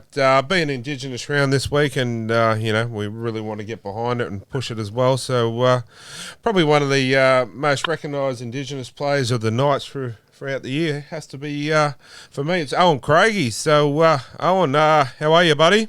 What's happening, brother? How you going? What's been doing? Oh, mate, pretty good, mate, pretty good. Mate, welcome firstly to the show. It's a pleasure to have you on. Yeah, no, it's an honour to be on here, boys. I've been following you on Instagram and listening to a few of your podcasts, and I see you are growing, which is a good thing, all for the game rugby league and all for the community of Newcastle, brother, so I love it. Yeah, no, mate, 100%. That's what it's about, all for the game. So, mate, we'll have a little bit of a chat with you first, and we've got a couple of questions for you, a little segment called 10 in the bin. So, a couple of little questions there. But firstly, mate, first grade debut against the Broncos at age 17? Yeah, 1995, I come off the bench, and there were 38,000 people there at Marathon Stadium at the time, and back in them days, they used to shut the gates at half-time, win, lose, or draw to 38,000 people, 35,000, and I had the privilege of playing against probably the greatest ever Broncos team to ever lace up the boots. They had 11 internationals in the side, and we beat them 35-16, and Mickey Egar got man of the match that day on 5'8", Matty Johns got injured, and I come on in the last 15 minutes, and I looked up and I was marking the Pearl, and I think it was Wendell Saylor at the time, and here I am coming out of year 11 in SFX, St. Francis Xavier, and played schoolboy football on the Friday and debuted on the Sunday. Yeah, mate. I have to ask you this. We got Mark Lanville that's on with us every couple of weeks, big MG. Yeah. What's it like playing with MG? Look, it's funny, because right now, myself and Adam Mill, we've got our own disability NDIS company called Your Bucket List Disability Services, and it's me and Adam's business, and we actually employed Mark Lanville 2 weeks ago to come on in our disability company, and hopefully in the next couple of months be a manager. Like, MG is, he's one of the blokes that, and Bill Pete, like those guys, especially MG, like just amazing people on and off the field, legends of the game. And when I was a kid coming through, these guys are fully grown men that protected me, looked after me, and, they gave me the room and space to score the tries. If you look at my career, I think Kalen Ponga had a bad stat. 11 attempts with 10 fails. Well, I've played 10 years and made 4 tackles, you know what I mean? So, Speaking of having players protect you, the Chief. Oh, mate, if you're going to go to war, you take the Chief. Oh, mate. What... Playing with the Chief. Like a leader, a born leader, on and off the field, and still influences the boys, current players and ex-players today. Still trains most mornings, Chief, and I know a lot of the boys still go to him and, for advice and still chat with him, like Paul Harrigan, if they're, they talk about putting a bronze statue of the 8th there, the greatest of all time, Andrew Johns, like there's definitely got to be a statue of Chief to Paul Harrigan, because he went from a winger at Lakes to being one of the greatest front rowers of all time in this game. And, back in 88, when they first all come through the years, I come in 94 and I was playing number 91 to play at this amazing club, and to play alongside them blokes, if we're in America, brother, they'd write books and make movies about it, Well, he's pretty much single-handedly got you in the bus and took you down to sign with the ARL because the club was going Super League. Yeah, well, the club was going Super League. Well, I wasn't on the bus. I signed for $100,000. I was in Tinga. So everyone went down on a bus and got 40, 60, 70 grand. I was in SG Born with 100,000. So I come out a winner that day, and most of the boys were filthy when they found out that, I don't know if you know that sort of comment. Yeah, Chief made sure that everyone signed with the ARL because, this town, the club belongs to the people of this town, and without the people in this community, there is no Newcastle Knights. And, you know, like a couple of years ago, yeah, we've got the biggest old boys rugby league association in the world, you know, and we've got over 300 old boys, so, you know, in part of that group. And, you know, we're just, you know, I remember a couple of years ago, the Knights was 3-4 years in a row getting the wooden spoon, but they're still drawing 20,000 people. That's what the game of rugby league means to the people of Newcastle. It's not about winning comps. It's about the Newy way, just having a go, having a dig, you know? 100%. Mate, I still remember against North Sydney, getting that ball, the Chief intercepted actually from a kick from Michael Butner. Yeah. Michael Butner got the ball chipped and chased, give it to Chief in the mud. Chief threw it over his head to Leo Denver. Leo flicked it to me, and I remember it like yesterday, you know, and I remember running to the try line, and in my head, all my childhood dreams, all my childhood years of playing football just running through my mind a million times now, that adrenaline running through my legs and body, because you got to finish 8 months prior to me scoring that try. I just finished year 12 at SFX in high school, you know? Yeah, 100%. I still remember the little hop, skip, and a jump yeah, at the man, end. I just had adrenaline coming through me, and I was just like, man, I'm going to a grand final. Yeah. You know? The town went absolutely berserk that week. You there? Hello? You there, Owen? Hello. You there? Yeah, Yeah. mate, you just dropped out there, buddy. Yeah, sorry, it's my big fat ears touched the mute button. All good, bro. They're certainly not cauliflower ears for making tackles, let me tell you that. But yeah, no, them years are the most memorable years, you know. And like I said, man, you look back at that '97 team, you know, and like Robbie O at the time was not the biggest halfback, was one of the best halfbacks in the world, you know, and Darren Abbott still to this day is the fastest rugby league player that I've ever played with or against or seen put on a pair of boots, yeah? Oh, yeah, for sure. And then you've got Matt, you've got Mark Hughes with the Mark Hughes Foundation. You got the halfback now, the eighth immortal. You got the 5'8" that now has got 3 shows a week. It's the biggest breakfast radio show in the country. Matty John's show, and then you've got the winger. My winger was on the wing. Adam McDougall's now worth $1 billion. The handshake, and then you've got their front rower, which was the greatest front row of all time. The Chief Paul Harrigan, and just the forward pack that we had, the team that we had, man. Like back in them days, like it was only a few little outsiders that come from other towns that come into Newcastle. Everyone was the junior system back then was the best in the world. It was the breeding ground for rugby league players.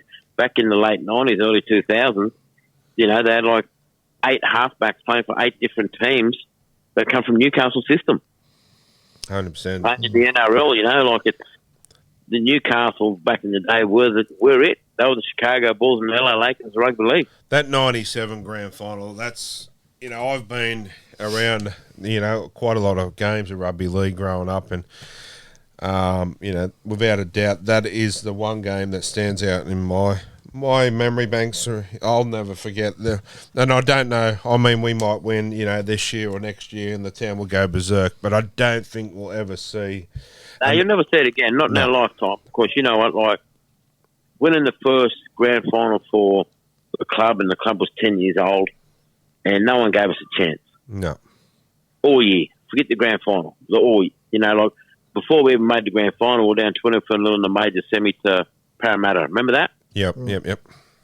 And we come back and won that. Then we played the red hot North Sydney Bears, and North Sydney were the most informed team in the comp besides Manly at the time. And when we got to the Manly grand final, they lost the grand final to the Bulldogs 2 years previous, and they won the grand final in 96, and it was their 3rd grand final in a row. So when you look at stats and figures and all the internationals and all the players that they've had and, the run that they've had, no one give us a chance.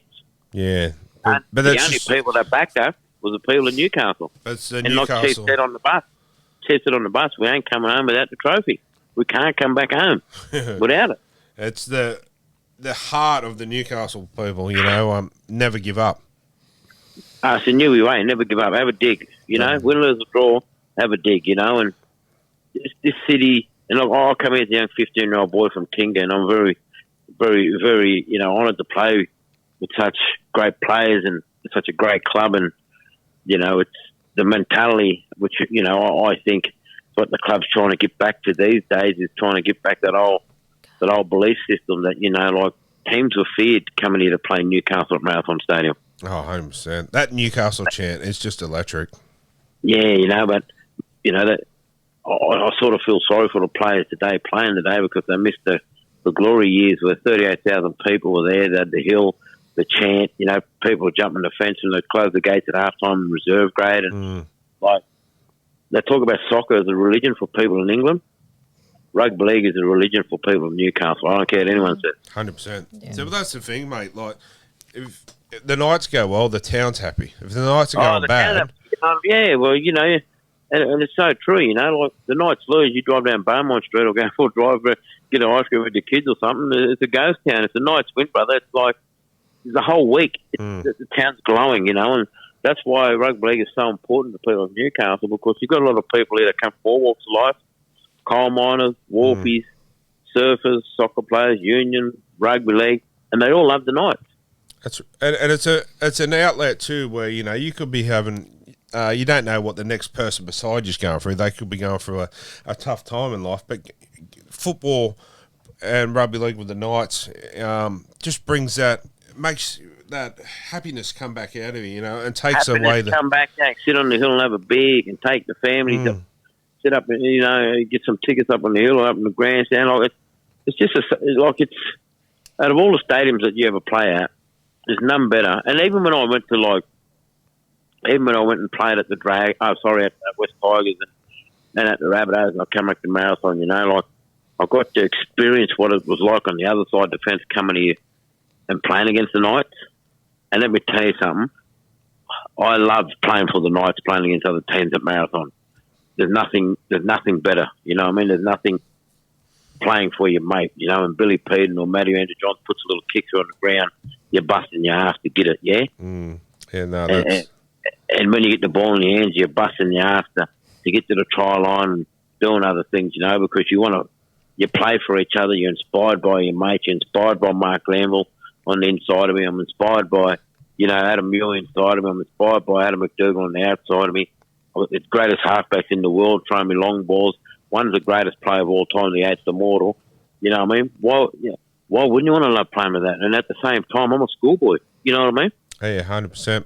Mate, we're just going to take a short break and we'll be back with you and we're going to put you through some 10 in the bin questions, a little segment we got from you. Oh, good, brother. All right, guys, we'll just take a short break and we'll be back shortly. It seems that everywhere you look these days, you're going to find somebody covered in tattoos. Tattoos are common, not like they used to be. So what do you do if you are wanting some ink that stands out from the rest of the pack? Head on down to Sayers Ink, check out some of their award-winning work. They are a great friend and sponsor of the show. Jump on their website and look at some of the work from John, from Scott, Army, Dean, Jess, Mandy. Their work is stellar, obviously long-lasting, and you'll be happy with the result. Sayers Ink, we can't promise it won't hurt, but we can promise great results. Jump on to sayers-ink.com.au. All right, guys, welcome back, and time for our 10 in the bin with Owen Craigie. So, Corey, you want to kick things off? Sure. All right, mate. Ready to go, pal? Yes, go, Corey. Let's go. All right, number one. What is the biggest lesson you have learnt in life? Listen. Put your ego aside and always listen, yeah? Take advice. Don't always think you're the smartest in the room. That's a good one. Very good, mate. Number two. What do you think the most annoying quality is a person can have? Talking too much. That's what we tell Corey all the time. Yeah, that is my problem. People say that about me. They don't shut up. I just waffle on with rubbish and shit all the time. Yeah, but when someone does it to me, I just switch off. Yeah. I'm not far behind you on that one, mate, I'll tell you. Number three, what's your biggest fear? I'm claustrophobic. I hate snakes. Oh. Yeah, I hate them too. Yeah, I think we could all agree with that. Number four, mate, what is your all-time favourite memory? My kid's been born. I've been there when my kid's been born. Yep, fair enough, mate. Number 5, do you have any regrets? If so, what are they? Look, if you asked me a couple of years ago, I'd say, yeah, I've got a ton of regrets, but, I'm 45 now, and one of the greatest thing I've learned in life is, is gratitude, and all my mistakes, I've got no regrets because everything that's happened in my life happened for a reason. It's got me to where I am today, yeah? 100%. Yep. Lessons learned. Yep. All right, number 6, mate. What is the one thing people don't know about you? That I love opera music. Oh, Well, there you go. Yeah. there you go. Certainly didn't know that one. Yeah. Number 7, what is the best compliment you have ever received? Oh, shit, there's been heaps. No, jokes. I don't know. Well, everywhere I go, nowhere I go, like people say, they always talk about my chip and chase game, Yeah. Need to bring it Especially back. I'm not left-footed either. I'm right-footed, so don't have to go kick with me left. Yeah.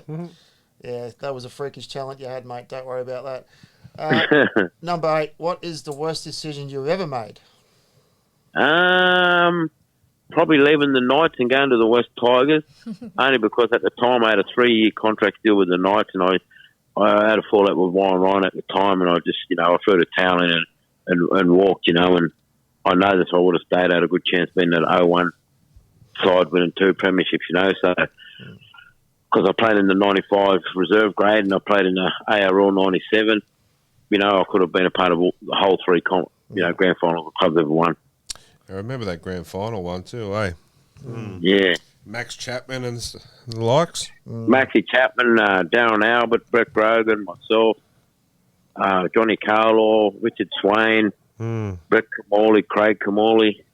Yeah, that was a fair lineup there. Yeah, The local boy Damien Borrow was playing. Burrows, yeah. Dame Burrows, hooker.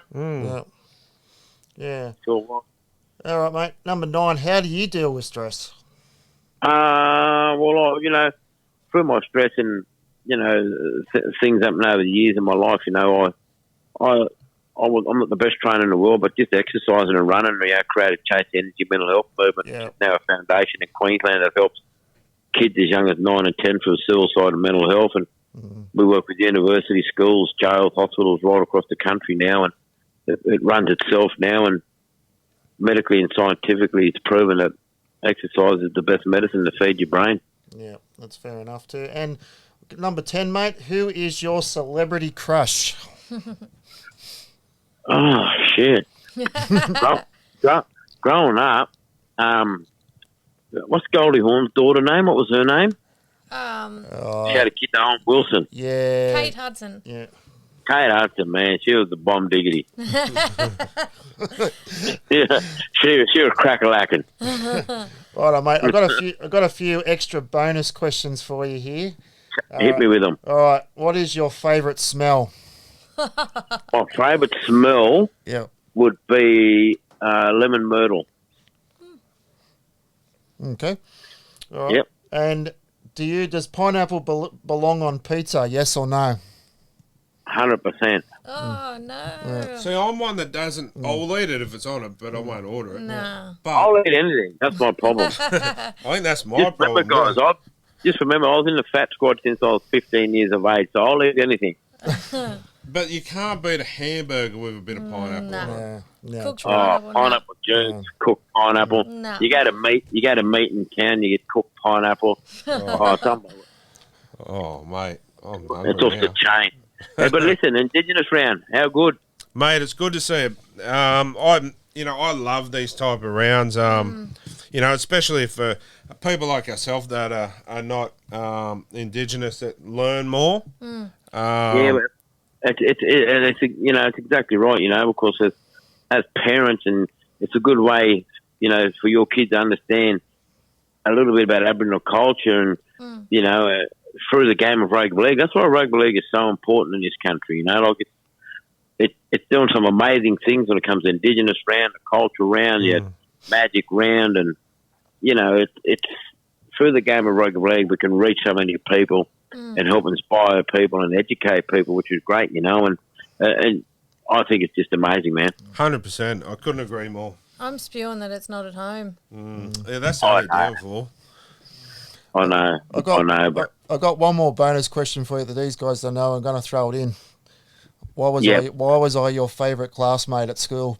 Because you paid him. No, I copied all his homework.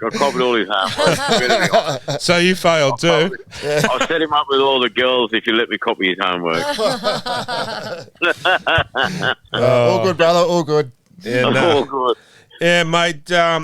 Once again, mate, we won't hold you up too late. It's a pleasure having you on. It's an honour, man. Keep up the great work, you guys. And we'll get you on again soon, mate. But all good, brother. Everyone out there, get involved with Indigenous Round if you can this week. It's a great concept, and great to be involved and learning especially the youth of today about the Aboriginal, about Indigenous Round. And look, anyone out there listening that have got family members that have worked in this NDIS space with disabilities, reach out to us on our website or Instagram page. Your Bucket List Disability Services. That's your Bucket List Disability Services, and who wouldn't want a support worker like myself, Adam Mill or Mark Lamb, or some current semi-professional male and female players being a support worker? We want to change the game and be an important difference and do it the Newey way, boys. 100%. Win premierships off the field and win them, on the field and off the field. That's what we do, man. Yeah, 100%. And we here at the show might get them involved and really push that for you as well, and sort of be our appreciate it. Be our point of a little charity that we push. So consider we'll get on board with you. Thanks very much. Cheers.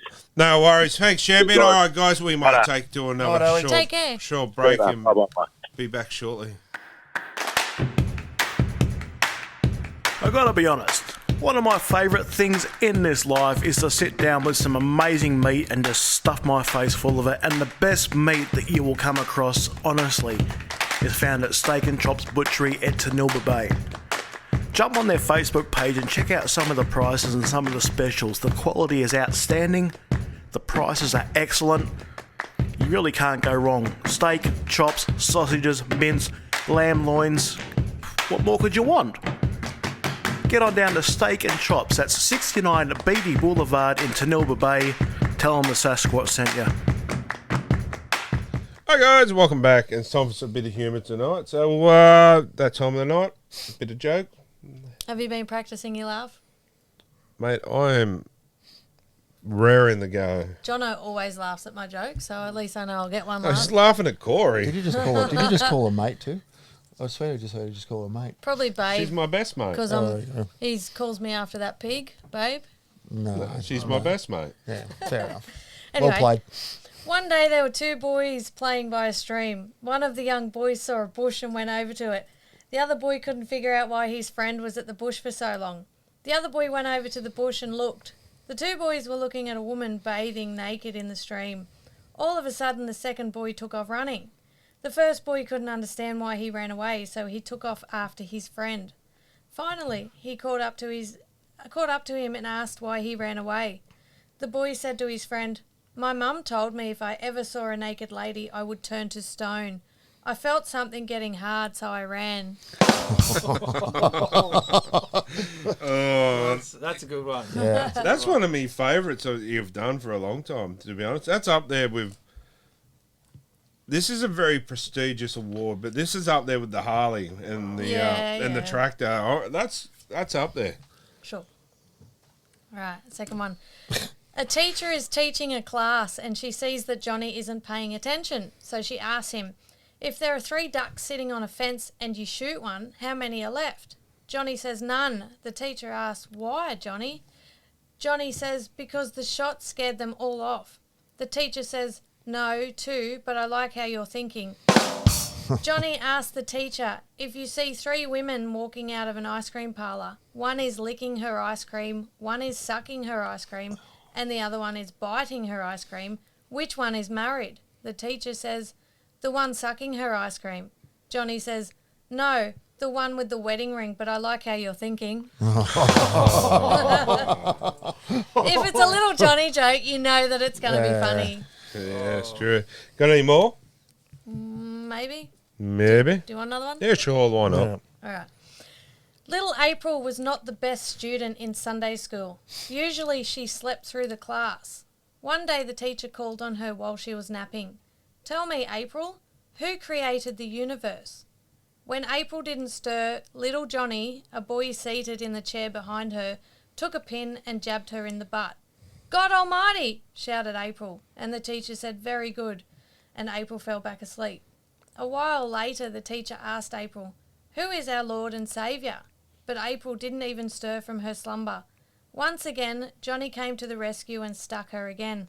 "Jesus Christ!" shouted April, and the teacher said, "Very good," and April fell back to sleep.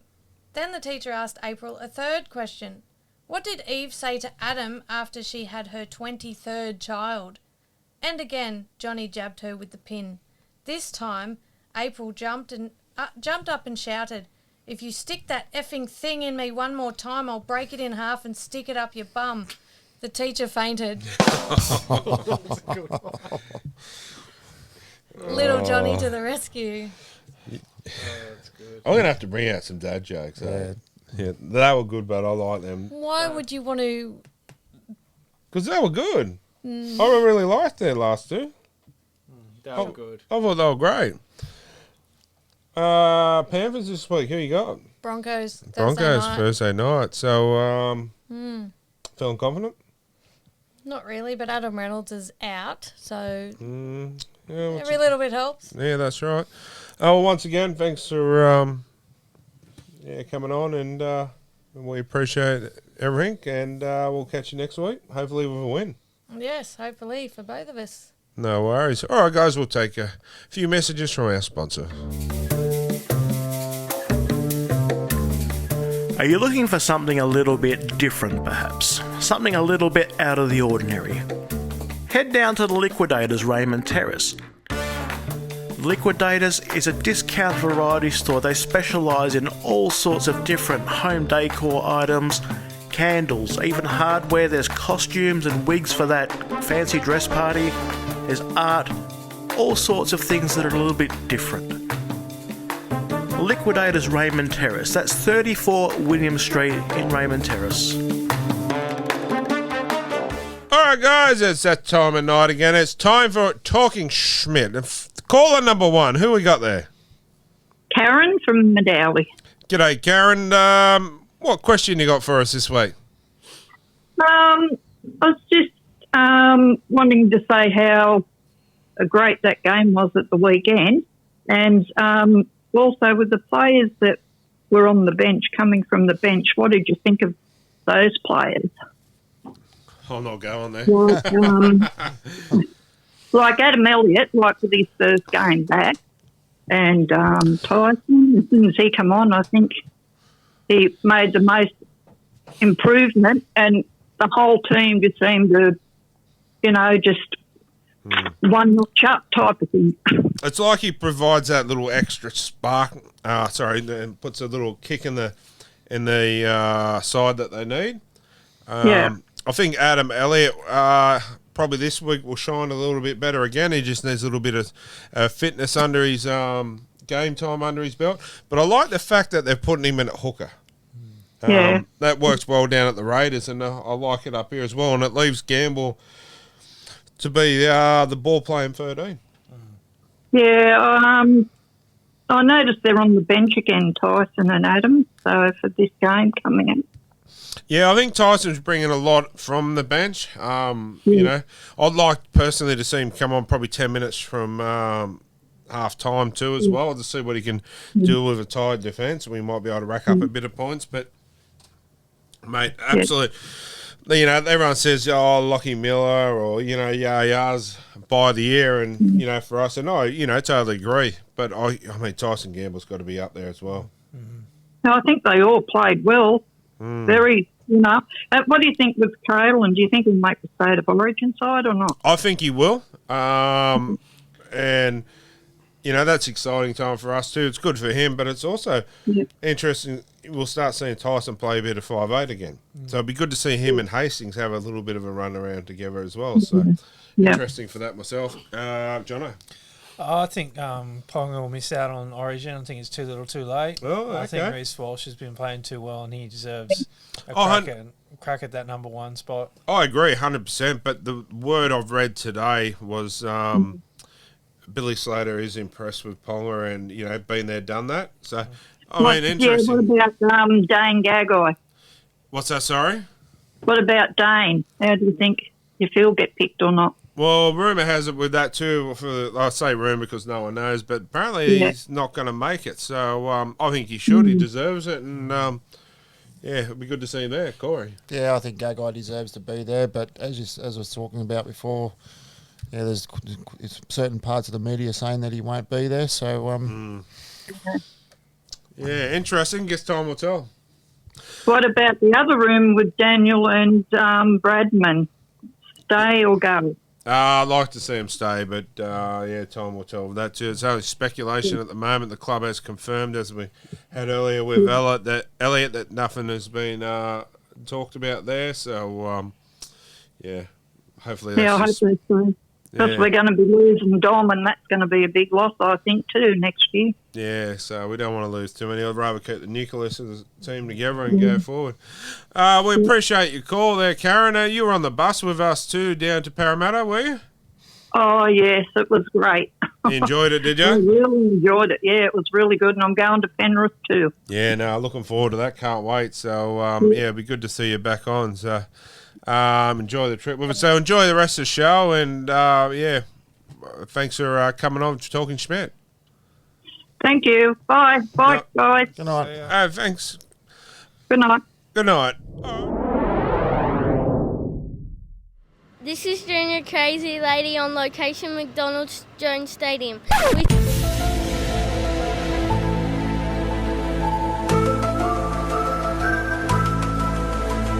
Wishing all the beautiful mothers out there a happy Mother's Day. On to you, Smitter.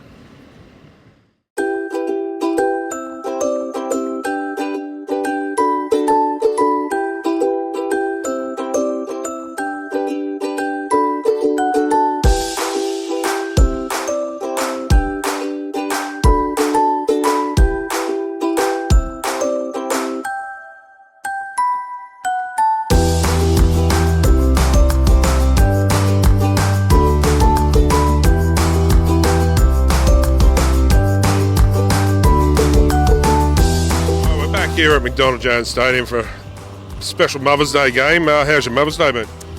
Pretty good. Yeah, nice. I got to sleep in. That's a go. Are we going to win today? I'd like to hope so. That sounds good. Who's your favourite player? I don't really have one anymore. Don't have I'm an one? old school person. That's the Henny Penny shirts. So what do you reckon we'll win by? Let's not jinx it. Let's go 8. 8. I'll be happy with 1. Yeah, I'm happy with 1. 1 would be great.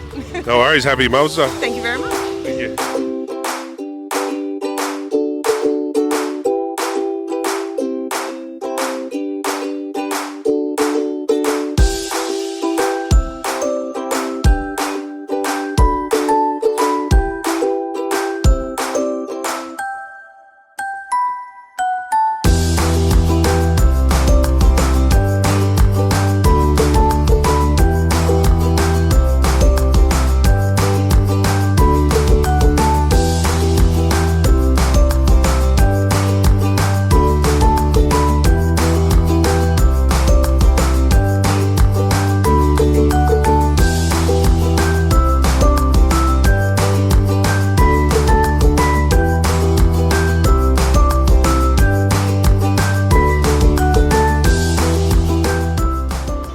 Who's going to win today and who's your favourite player? The Knights are going to win. I'm guessing 40 plus, I'm thinking. And favourite player would be Lockie Miller, I think.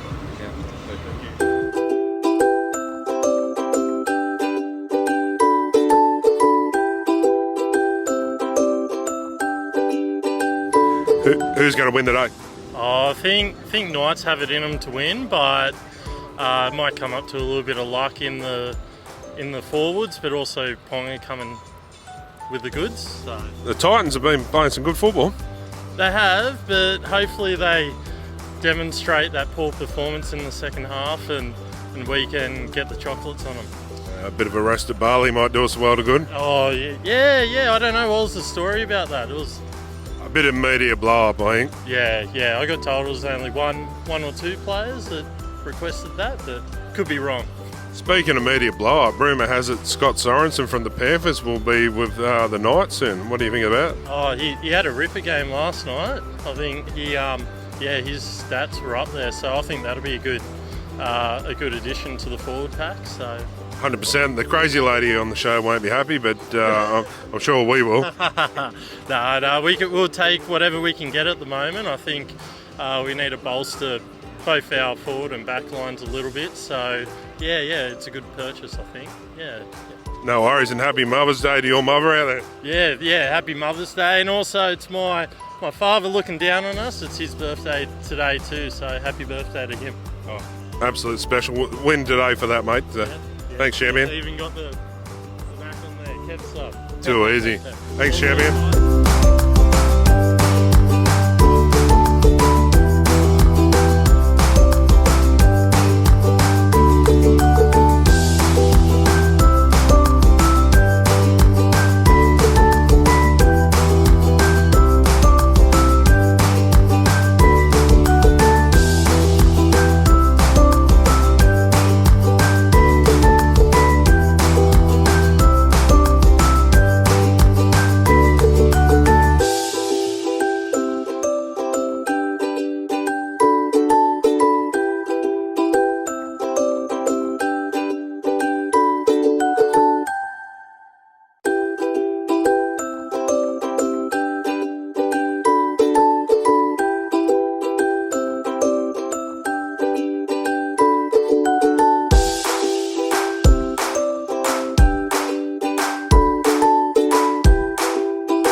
Mother's Day, and here for hopefully a win.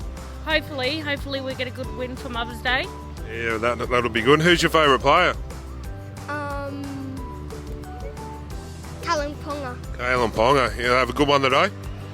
Oh, hopefully, fingers crossed. How much you reckon we'll win by? 10. 10? 10's a good number. We'll go up 10, but happy Mother's Day, and enjoy the game. Thank you. No worries, thank you.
All right, guys. Caller number 2. Who we got there?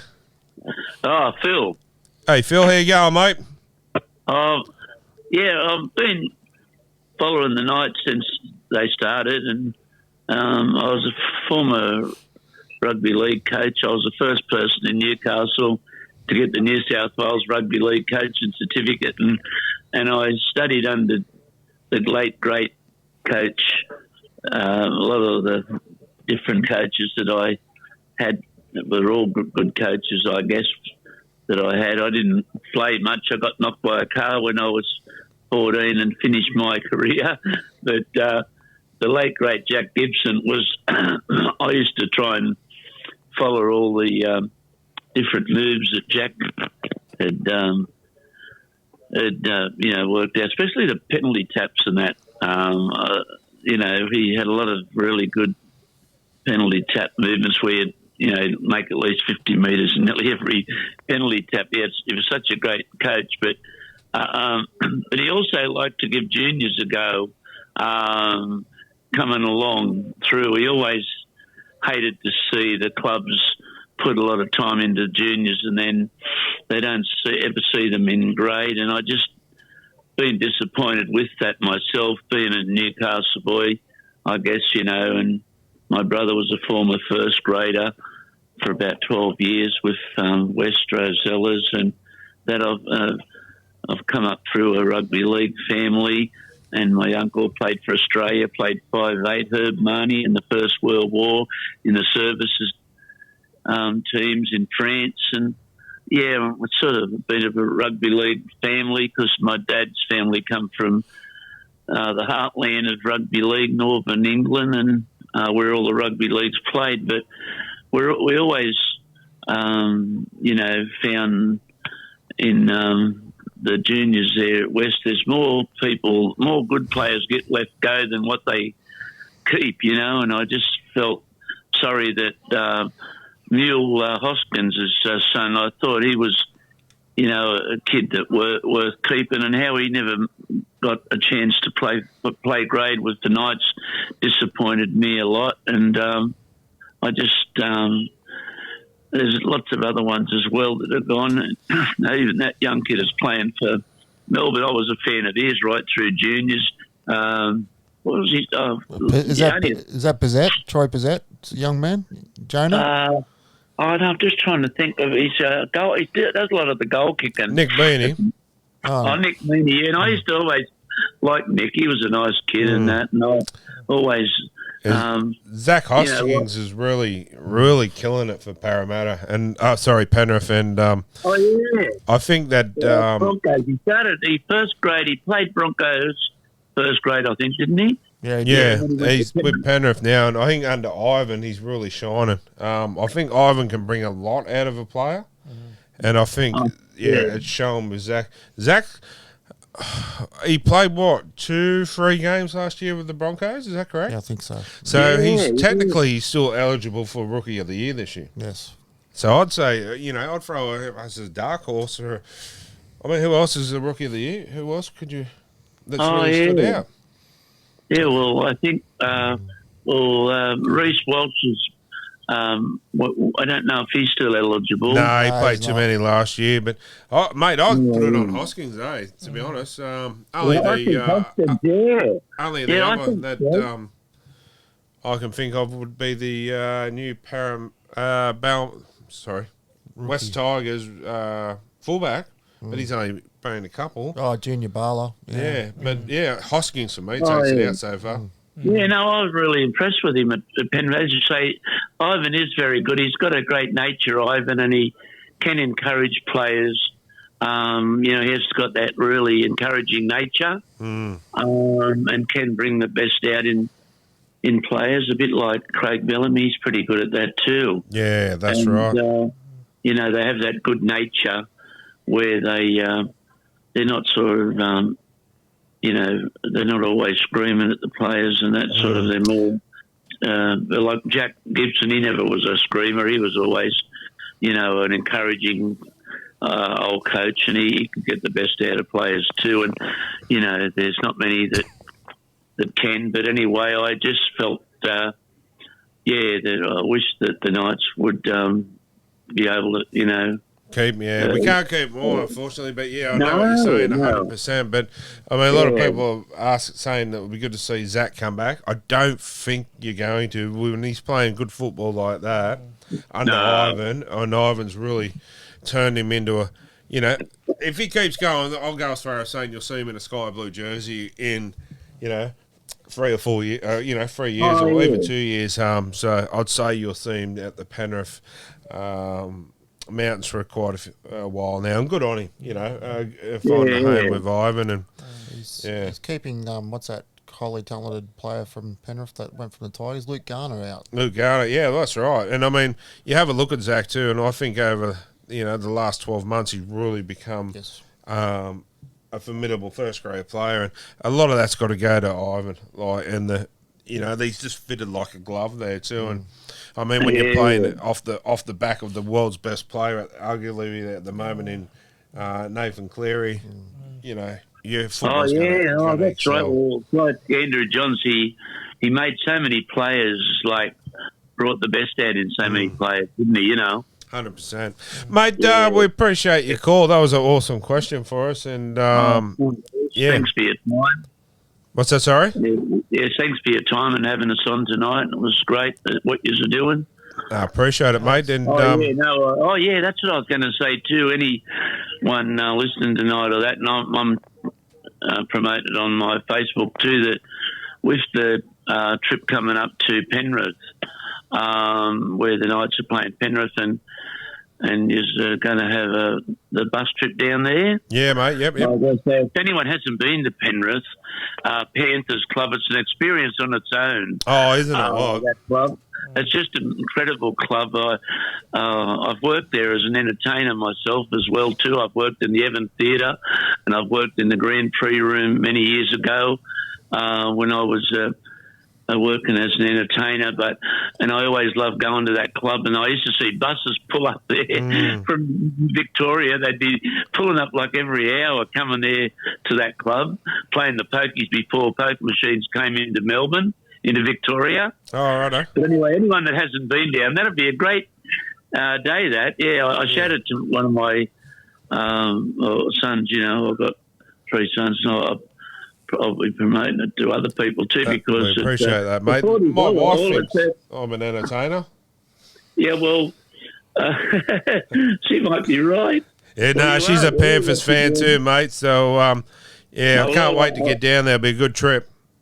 Oh yeah, no, well, it's a good price trip for $40, and as I said, it's anyone that hasn't been to that club, it's a real experience. And we always play aqua golf out the back whenever we go to the club there. There's a great aqua golf course there when my kids were little, but I haven't been there for a couple of years now. But I was doing entertainment with, like my wife and I, we had a children's show, and they would book us there to do school holiday stuff and that, and then we'd all go out and have a game of that aqua golf at the back. There's so much there at that club. Oh, isn't there? What? Yeah, we always loved it there. And anyway, I'll promote that as on my Facebook about that, because I thought when I seen that advertised, I thought what a good trip that would be. Yeah, no, they're really good trips. So hopefully we'll see you on there, buddy, and we appreciate your call tonight. Yeah, no, thanks for your time and having us on, and I'll be hoping to catch up to you soon. Yeah. I look forward to it, mate. Enjoy the rest of the show, buddy. Yeah, thanks very much for that. Thanks for your show. It's great. Thanks, mate. Appreciate it. Good night, mate. Thank you. Bye. Good Thanks, night. champion. Good night. All right, guys, it's caller number 3. Who we got there? Yeah, we got Scott. How you going? Hey, Scott, how are you, champion? Very good, very good. Mate, what question you got for us this week? Yeah, just interesting to see how good Tyson Gamble's been going. We had a bit of time. We'll actually run into him at the pub after the Brisbane game last year and had a bit of time with them all. And he seemed like a pretty good player that night, and it's good to see him coming good for the night. Music to Dean's ears here. I'm a huge Gamble fan. And my daughter, as you've probably seen there earlier in the show, She got a little sign there on the weekend. It says, what is it? Time for a gamble. It's time for a gamble. I did see that, yeah. Yeah, that's my little daughter, and Tyson come over and had a little photo with her and really enjoyed it. So well, I'm a huge fan, mate. What he brings to the club, I think is worth his contract and more. And really putting bums on seats as well, because people are really enjoying, what aspects he brings to the team. Not just pushes the team that bit further, but he brings an excitement to the fans again. Excuse me. Exactly. And I think he's what this club's needed for a long time. Yeah, him and Hastings are a good backup for Ponga. It's good to see Kalen going a lot better. He played a great game on Sunday, so hopefully he can still continue and improve as well. Well, I think Tyson's involvement on the field when he came on really sort of made KP stand up a little bit more again. Yeah, freed him up for sure. Yeah, so a ball playing lock. I applaud whoever went after Tyson Gamble. I think it's one of our best buys in the last 3 or 4 years, to be honest. Corey, definitely. And Jacko's going good at halfback too. Don't worry about that. Oh yeah, 100%. He's always been class, Jackson Hastings. So yeah. Yeah, Tyson's probably been one of their better buys in a few years that they've had. That's for sure. I think he's definitely up there. Just tough and hopefully injury free, and and plays the game hard and gets involved. Yeah, Jono. Yeah, nothing else to add. You guys covered. He's a hard player. He loves playing for Newcastle, obviously, and he brings that spark off the bench. Hopefully, he can stay that way. When have we got Souths? How long until we play Souths? Not for a long while. Not towards the end, I don't think. Tyson Gamble versus Cody Walker. That in itself would be worth I reckon the banter between them pair and the physicality, I reckon. I can't wait. Yeah, it's a good matchup coming up in the next few weeks too. Yeah, I mean, look at him. Unfortunately, I wasn't there. I was at a wedding, and I'll kill him. Kicking myself for it. But shout out to our wedding friends. But when he played against the Panthers, against that field goal in itself, and a try. Yeah. Look, mate, what was it? 35 out, bang, never looked like missing. No. Yeah. So we play the Rabbits. The 20th of August, I believe. So that'll be good on the Sunday. That'll be a good game. Day before my birthday. Yep. Oh, nice. There you go, mate. Might have a win for your birthday. Yeah, hopefully the girls will probably be playing the game before it too, so we'll get a double header. Yeah, no, that'll be good to see. Yeah, can't wait. So, mate, we appreciate your call. Any question about the gamble is a good question for me. So you're in the running for the question of the week too, to go on the board to win the tattoo voucher. Yeah, and don't forget, have a look at the Knights Junior Reporter on at the moment. That's my daughter. Oh, is it? Yeah, Lavinia. Yep. Oh, nice, mate. Get some footage of her and send her into the show, and we'll put her on. It's all on the Knights website at the moment. Yep. Oh, awesome, mate. Yeah, we'll put her. So have a squiz of that. Yep. That's awesome. Job. Yeah, it's good stuff, that, eh? Yeah, it's good to see. Yeah, the kids they do a great job. All the boys were really, really great to deal with that day. Yeah, we went in and interviewed quite a few of them. It's good to see the kids getting involved. We're trying to get a few of our kids involved with the podcast here and there as well too. Yeah. So it's great for the kids, because the kids are the future of the game. Yeah. They drag my 3 girls along to every game. Yeah, how good is it? Yeah, absolutely. Nah, mate, that'll be awesome. We might catch you at the next game and come and say g'day. Yeah, we will do. Too easy, champion. Thanks very much. Enjoy the rest of the show. See you, mate. See you later. All right, it's caller number 4. Who we got there? Hi, it's Carly. G'day, Carly. How you going? Yeah, good. Thanks, yourself. Not too bad. What question you got for us this week? Yeah, I was just wondering what you guys thought about KP after Sunday's game. Do you think he should stay in that position, or should he be take him back to his fullback? I think probably if we didn't have someone as good as Lockie Miller there, I'd say put him back at 1 and put Gamble at 6. Yeah. I'm a big Gamble Hastings combination fan, but at the moment, like, where do you put Lockie Miller? That's it. Maybe, a hard one. Maybe next year you could probably push Lockie Miller to the wing and Ponga back to 1, but I don't think they're going to. I think they're going to ride the 6 combination out. So, hey, if they play like they played on the weekend, well, you know, it's going to be good. But, you know, injuries and origin are going to come up too, so you won't see Kalen in the 6, so then you'll see Gamble back in. So it'll be interesting to see the difference of the combination from Kalen to Tyson in the 6 with Hastings. And that might give you a better idea who should be the 6 and who should be the 1. But at the moment, I'm happy at the way it is, and if you know Tyson and all the rest of the team's happy to play that way, well, let's keep going. Yep, that's it. Yeah, I think right now just keep him at 6 and just, you know, see what happens. So, you know, if he gets injured, at least you've got someone there to fill the spot. So same with 1, if Miller gets injured, you've got someone there to fill the spot. So well, that's the thing, like, you know, injuries will happen throughout the year or origin. So yeah, there's going to be some spots vacant anyway. So Jono, what do you think?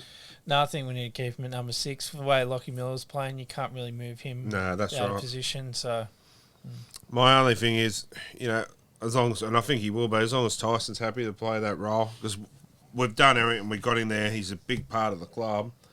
Let's just do what we can to keep everyone happy, and I think if we keep playing the football we are, everyone's going to be happy. Yeah. So, yeah, hopefully that answered your question for you. Yep. No. And also, with the talk of Budman Best and one of the twins leaving, do you think if one of the twins go, will the other one follow, do you think? Earlier on in the show, we were talking to Elliot from Triple M up in Townsville, and he's got a bit of info for us and said that the club has said that there's been no talk of that at the moment. If it does come ahead, they will look into it, but at the moment they're not looking to offload him. So that's a good bit of information to keep Bradman, you know, especially Bradman. I feel Bradman's only 21 years of age. He's still, you know, at his peak and prime of his game, so he's only going to get better. And, you know, like that I always say, we call him Bradman Beast because the best is yet to come. That's it. Yeah, so I wouldn't be looking to offload him, that's for sure, especially losing Dom Young. So, yeah. No worries. Also, it was great to see Gamble interact with Porter with her nice sign on Sunday. Yes. The crowd loved it. That was amazing. Yeah, no, it is good. Bloke. It's good to see, you know, they get involved with the kids like that too. I must. Photos. Yeah, I must. He made her game, she made his. It was awesome. I must say, Leo Thompson was another one that come over, and we had a big sign for him. So they really loved it, and yeah, you know, little interaction with the players and the fans like that goes a long way and makes, you know, kids happy, like Porsche and a lot of others out there. So yeah, good on them. Take my hat off to them, and yeah, love to see more of it. It's great to see. And when I say little kids, I meant myself too. Yeah, the big kids are happy too. No, it's great. Thanks for your call, and appreciate it. And hope you Keep enjoy. up the good work. I'll chat soon. No worries, and you're in the draw. See you guys. All right, thank you. Bye. Bye. All right, guys, it's time for caller number 5. Who we got? Vasalo. You cutting out there. Sorry, who was it? Christopher Vasalo. Oh, g'day, Chris. How you going, champion? Good, thanks. Mate, what question you got for us this week? It's about our about Tyson Gamble.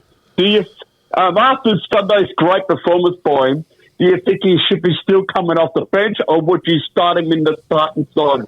Well, we all know what our fearless leader would like. We'll go with Jono first. I think while KP's playing the way he's playing, he's a good spark off the bench, so I just leave it how it is. Yeah. Unfortunately, yeah, I agree. I'd like to see him play more from fan personal point of view. Yep. But yeah, I mean, while it's not broken, don't fix it. Excuse me. I think too he'll have his shot next. Is it when's the Origin teams there? It might be after this weekend, I think. Yeah, well, in the next couple of weeks he'll have I reckon probably 2 weeks where he'll get to shine as well. Because the week they have off, then I think KP will probably the game after won't play. Yeah. But in saying that too, I'm a huge Gamble fan. I think he brings a lot to the team, and I think you'll see. Tyson really excelled back with Jackson Hastings, but coming back off the time that he did was good to see. He really sparked the team and really, I feel, took the team to that next level. But I'd also like to see him probably in the 30th minute of the first half come on. That last 10 minutes before half time where, you got your tired defence, maybe cause some havoc. So I'd like to see a little bit more time increase from that as well. Yeah, like because Connor Watson used to. Yeah. So, yeah, because I wasn't happy how they left him for the last 25 minutes come on the field. Yeah, I mean, it did work. It worked well to our favour. But, yeah, from a fan's point of view and a Tyson Gamble fan, I'd like to see a bit more of him on the park. Yeah. But, yeah, I mean, KP's playing great. But, yeah, you will see in the next couple of weeks a lot more of Tyson Gamble. Good. Yeah, and like I said, I'll say it again, but he wouldn't look out of place in a Maroons jersey either. No, he wouldn't. But unfortunately, I don't think he'll get picked. But yeah, mate, huge Gamble fan. So yeah, watch your space. You'll see a lot more of him very soon. Yeah. So, mate, I appreciate your call, mate. Was that your only question? Yes, thank you. No worries, Chairman. You take care and enjoy the rest of the show. We will. Thank you. Bye. Thanks. Bye. All right, guys, and that was Torgen Schmidt for this week. So, some good calls. So, who are we going to give the voucher to? I'll let you guys sort this one. I thought first one was pretty good. I reckon the first one too. Who was the first one? Which was... I'll have to go through it. Yeah. But anyway, we'll contact them and they can go into the draw. Speaking of draws, Mitch, you have a thing there for us. You've all probably seen our signs that we do with over the weekend with Tyson Gamble, Leo Thompson, but we've also, thanks to the sign shop, have this pretty good Knights sign, and it's been signed by quite a lot of the players. So we're going to give you the chance to take that home and put it on your man cave or your bar or room, wherever you want. So all you got to do is go to the sign shop and like their page, and then on our post below, tell us who you'd like to see a sign done of, what player and why, and the best one will we'll take that home. But you must like the sign shop as well, and we'll might do a few more, but that's up for grabs there. So, we might take a short break and be back shortly. Support our show sponsor, Grand Matriarch Distillery, that gives us the beautiful Grand Matriarch vodka that you see on our show every week. Join the reward program, and for every 9 bottles you purchase, you do get one free. Grand Matriarch Distilling in the beautiful Sapphire Coast of New South Wales. You cannot go wrong with their product, I promise you. That's grandmatriarch.com.au. All right, guys, welcome back. And it was caller number 3, not 1. Scott, it was, sorry. Yeah. So, Scott, you are the winner for that to go on the board for the tattoo. You got your wires crossed. Anyway, let's move it on to for this week's game, and then we'll do the team list, for the Knights. Yep. So this week's games, first game is the Brisbane Broncos versus the Penrith Panthers on Thursday night, and this is actually our game, one of our games of the week to pick the score to win the fridge. Yep. The fridge, thanks to Bar Fridges Australia. So pick the score between the Broncos and the Panthers. We're doing 2 games this week, so that is our first one for your chance to get on into the draw to win it. So Broncos Panthers up at Suncorp. Yeah, I can't go past Brisbane. I'm sorry, Penrith in this one. Is Reynolds back? No, he's No. out. Yeah, there's a huge factor there. Yeah. Yeah. It's going to be a close one, but I'll take the Panthers. Yeah, Panthers for me. Yeah, Minion. Panthers. Clean sweep. Tell you what, this next one, the Drag Queens against the Roosters. Upset? What the Roosters winning? No, the St George. Yeah. Just sacked their coach, new coach in. Yeah. No, Yeah. Roosters too strong for me. No, I think without Hargraves and Manu and Lomax is back this week, I think we'll and Liddell. He got one cuddle. He's in love. I also want to thank that gentleman that played in New South Wales Cup, Trey Stewart, too. He got him to come over for me. So thanks, Trey. Appreciate it. Saints to win. Saints to win. Anyone want to put a bet on me? No, I'm good. Minion? Good. No, I was going to say the same thing. You know what they say about a new coach and stuff. And the Roosters, they were poor last week and they had a few players out. I'm going the Dragons. I'm on the fence at this one. That's what they reckon too. Yeah, I reckon the St George could chance an upset, but I'll take the Roosters. But I'm smelling upset. Yeah. Anyway, the Rabbits versus the Parramatta Eels Friday night. Can't go past the Rabbits here. No, Rabbits. Yeah, Rabbits. Parramatta can't win away from home, so. The Rabbits for you, was it, Minion? Yeah, it was. Yeah, no worries. And Corey? Yeah. The Rabbits as well. The next one, Blockbuster on Saturday, which is going to be our second game to pick the score to get on to win the fridge. Beautiful. Thanks to Bar Fridges Australia. Cronulla versus the mighty Newcastle Knights. Jono? I'm going to have to go with Cronulla. I think Nico Hines will be putting an outstanding game. Just SPC, eh? Yes. Hines, baked beans and spaghetti. Just to get that, lock down that Origin blue jumper. So True. Minion. Knights for me. Pick them every week with me heart. Corey. I'm going to have to go Cronulla this week. Not by much, though. I can never tip against me beloved Knights, so I'll take the Knights. West Tigers and North Queensland Cowboys. It's in Sydney. You know what? Tigers. I could see that, but I reckon the Cowboys were too strong last week and they'll be too strong this week. Yeah, I don't know. I've got a feeling. Tigers have been playing some good footy. Clam, Appy, they're starting to gel. So I reckon Tigers could do this. Minion. Yeah, I reckon it's going to be one of them games with the round, but the Cowboys have a new guy from the Titans starting this week, don't they? He was a Newcastle junior, then he went to the Tigers, then he went to the Titans. I'm pretty sure the Cowboys signed him and he's playing this weekend, and I think he might win. Like, the Cowboys will win. Okay. Fair enough. Good point. Cows for me. Right. We'll soon see. It's one of those ones you can flip a coin. Yep. The next one on the Saturday, the Dolphins up against Melbourne.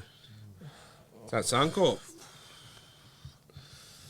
I'd have to say Storm by 2 points, so I'd have to say it'd be a close game, but I reckon this could be up there as game as the round.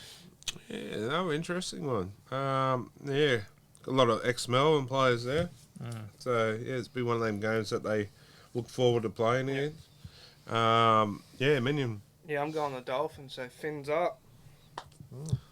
I can't stand that fins up, eh? Oh, I find it's funny. Like, it's just one of them things, you know, when you get one of them things stuck in your head. Yeah, I just like the fin. Yeah. It's like the Viking clap. Yeah. I like the Viking clap, but I reckon that when you run out to that I always go to call it Bruce Stadium. Yes. Because it's always was, but what's it called now? GIO. GIO. At GIO Stadium, that running out to that clap, it would be pretty intimidating. You know, so I enjoy it. A lot of people don't. I'll have to I go think to it's a great. Canberra game down and watch that. Yeah, well, it's my birthday that weekend. Oh. Yeah, so mine and the young blokes on the same day. Oh. Yeah, but still want some Canberra milk. The green milk.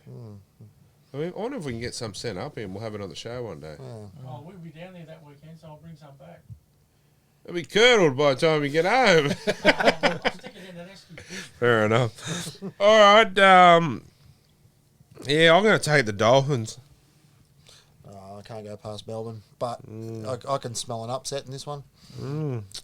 Anyway, the next game on the Sunday, the little puppies against the Titans. The Titans were pretty good for about 40, 50 minutes with us, so I'm going to take the Titans. Dogs for me. Yeah, dogs for me also, Smell. Titans. Titans, yeah. Titans have actually scored 26 points in their last 5 weeks, and they've only won 2 out of those 5. So they played some good footy. I think they've still got. I think they're a classy team. Some good. I got big raps on Randall. Yeah, I know he doesn't get the names of some of the others, but really good. You know, tackling machine and their outside backs are very, very quick. And I thought, well, obviously, seeing David Fafita run 90 metres, he was pretty quick as well. So I think Titans will just get over the line against the Dogs. They've got too many out for me. Yeah, well, that's the games for this week. So we've got one more. Canberra and Manly. Yeah, yes, we do too. I was just looking at that. The Raiders versus the Bin Chickens. I'm going to take the Raiders. Raiders for me. Too strong in GIO. Yeah, Hudson Young playing some good footy. He's a chance of origin too. I'll have to see. Yeah, Hudson Young and the big ginger cat. Yeah, Garfield. I think he's great. Look, a lot of people say, "What do we say to him?" We had a little joke with Corey at the game when he was playing against David Clemmer at the time that last year. We called him Garfield, a little bit of sledging, big ginger cat, and he actually had a laugh back with us and enjoyed it. So it's nothing personal. It's just something from what we've done over the last few years. And he's a good bloke. He went along and had a good smile and a joke with us. So I hope he gets an origin spot. I think he's a great guy. So that's maybe we should get in the team list while we're here, right? Sounds good to me. I'll do the Knights. You can do the Sharks. What are you guys? Rightio. Number 1, Lockie Miller. 2, Dominic Young. 3, Dane Gagai. Bradman Best and Greg Marju. Kalen Ponga and Jackson Hastings in the centres. In the halves. Pretty good halves combination there. Yep. Showing some good footy. In the forwards, got Daniel Saifidi, Jack Heverington in the front row. Not sure about that. I thought he might have started with Jacob as well. But Phoenix Crosland at the hooking position. Tyson Frizzell and Lockie Fitz in the second row. And Leo Thompson at lock. Leo Thompson's got back to lock. It's better. Should have Adam Elliott at lock and then bring Thompson off the bench. No, I would have kept Leo Thompson at front row. Front row, yeah. Interesting change there. Yeah, interchange, you got the man Tyson Gamble, Jacob Saifidi, Adam Elliott and Matt Crocker. And good news that Kurt Mann is expected to be fit from this week onwards. And Brady Jones isn't far off as well. So we got some exciting, chances for people coming through if need be. Because we all know what Kurt can bring when he's fit. But yeah, I don't know, time will tell, but I was liking Leo in the front row, number 10. I reckon he'll go back there once the middles have their first break. Yeah, I did like Adam Elliott coming on playing at hooker, Okay. I liked that to give Phoenix a break while we haven't got anyone like else that can sort of take it. It keeps Gamble at the 13 then. And Matt Crocker, I thought he's been playing well too, so it's wonder he didn't get a starting spot. But it's hard when you got that many players playing that well. So it's a good headache to have. Anyway, the Sharks. Sharkies. All right. Well, number 1 we've got Will Kennedy. Wingers are Sione Katoa and Ronaldo Militano. Jesse Ramian and Connor Tracy banking his return in the centres. 5'8" is Matty Moylan and halfback is Nico Hines. In the forwards, Dale Finucane is the lock. Teague Wilton and Britton Nakora are the second rowers. Royce Hunt, Oregon Confusi are your front row, and Blake Brayley is your hooker. And on the interchange is Braden Trindle, Jack Williams, Wade Graham, and Thomas Hazleton. Wade Graham on the interchange. Yeah. Well, it's hard to crack that 13. Has he been out? Yeah, he had a suspension. And then he's come back for the last probably 3 or 4 Has he been weeks. on the bench for the last 3 or 4 weeks? No, I don't think he has. Mm. Because Finucane's been out as well. He had 3 or 4 weeks out when he got suspended. Do you feel Dale Finucane's playing as good as he can? I think he's probably not his Melbourne Storm. No, days? his best days are past him. Yeah. Still a good player. Yeah. We're going to have our work cut out for us. Be a good game, Bart. I like the matchup in the second row here. This Britton Nakora, a young bull versus Tyson Frizzell. I like he's a gun edge runner. You'd have to be careful of him. And I'll tell you what, Lockie fits. The way he's played the last few weeks. I like. There's a lot of good matchups. I can't wait. It's going to be a cracker. So don't forget that's another one of our pick the scores weeks to get on this fridge because we really want to give it away at the end of the year. And we got plenty of spots to fill on this chocolate wheel before. We've still got probably another 15 spots or so. But yeah, don't forget we're our caller of the weeks too go for the on the Sayers Inc. too. So we've got lots of giveaways. We've got more coming too. Like next week we'll have how you can win some vodka thanks to our matriarch. Ball predictions, guys, before we wrap it up. I reckon the Sharks are going to win the game, but only by 2 points. Ooh, I don't like that. Let's hope you're wrong. But yeah, don't mean to be harsh, but let's hope you're wrong. No, that's all good. I think the Knights will get over the line. Bradman Best for another double. Double. If he scores a double, so what do you come next week on the I'll show? do a Gosling on the show. No. You leave that on. I reckon he's got a fancy dress. Right. And we'll pick He's already got to wear a chicken suit, so... Yeah, You might well. as well just throw it on. Your ball prediction? I'm going to go Dom Young to score a double, and, I mean, if Cronulla do win, but yeah, I think Dom Young will score a double. That's my bold prediction this week. That's Dom Young versus Sione Katoa. If Dom doesn't stay in his wing back, Katoa will wreak havoc. Jesse Raymond, Dane Gagai, Connor Tracy versus Bradman Best, Mulotalo versus Marzu. It's a good matchup. It's good matchups. All right, Tyson Gamble comes on in second half and scores a try. And Gamble to kick a field goal. Do you do a Gosling if that happens? I'll wear a tutu. You don't want to see me with no shirt on, but I'll wear a tutu. All right. Or a free. Okay.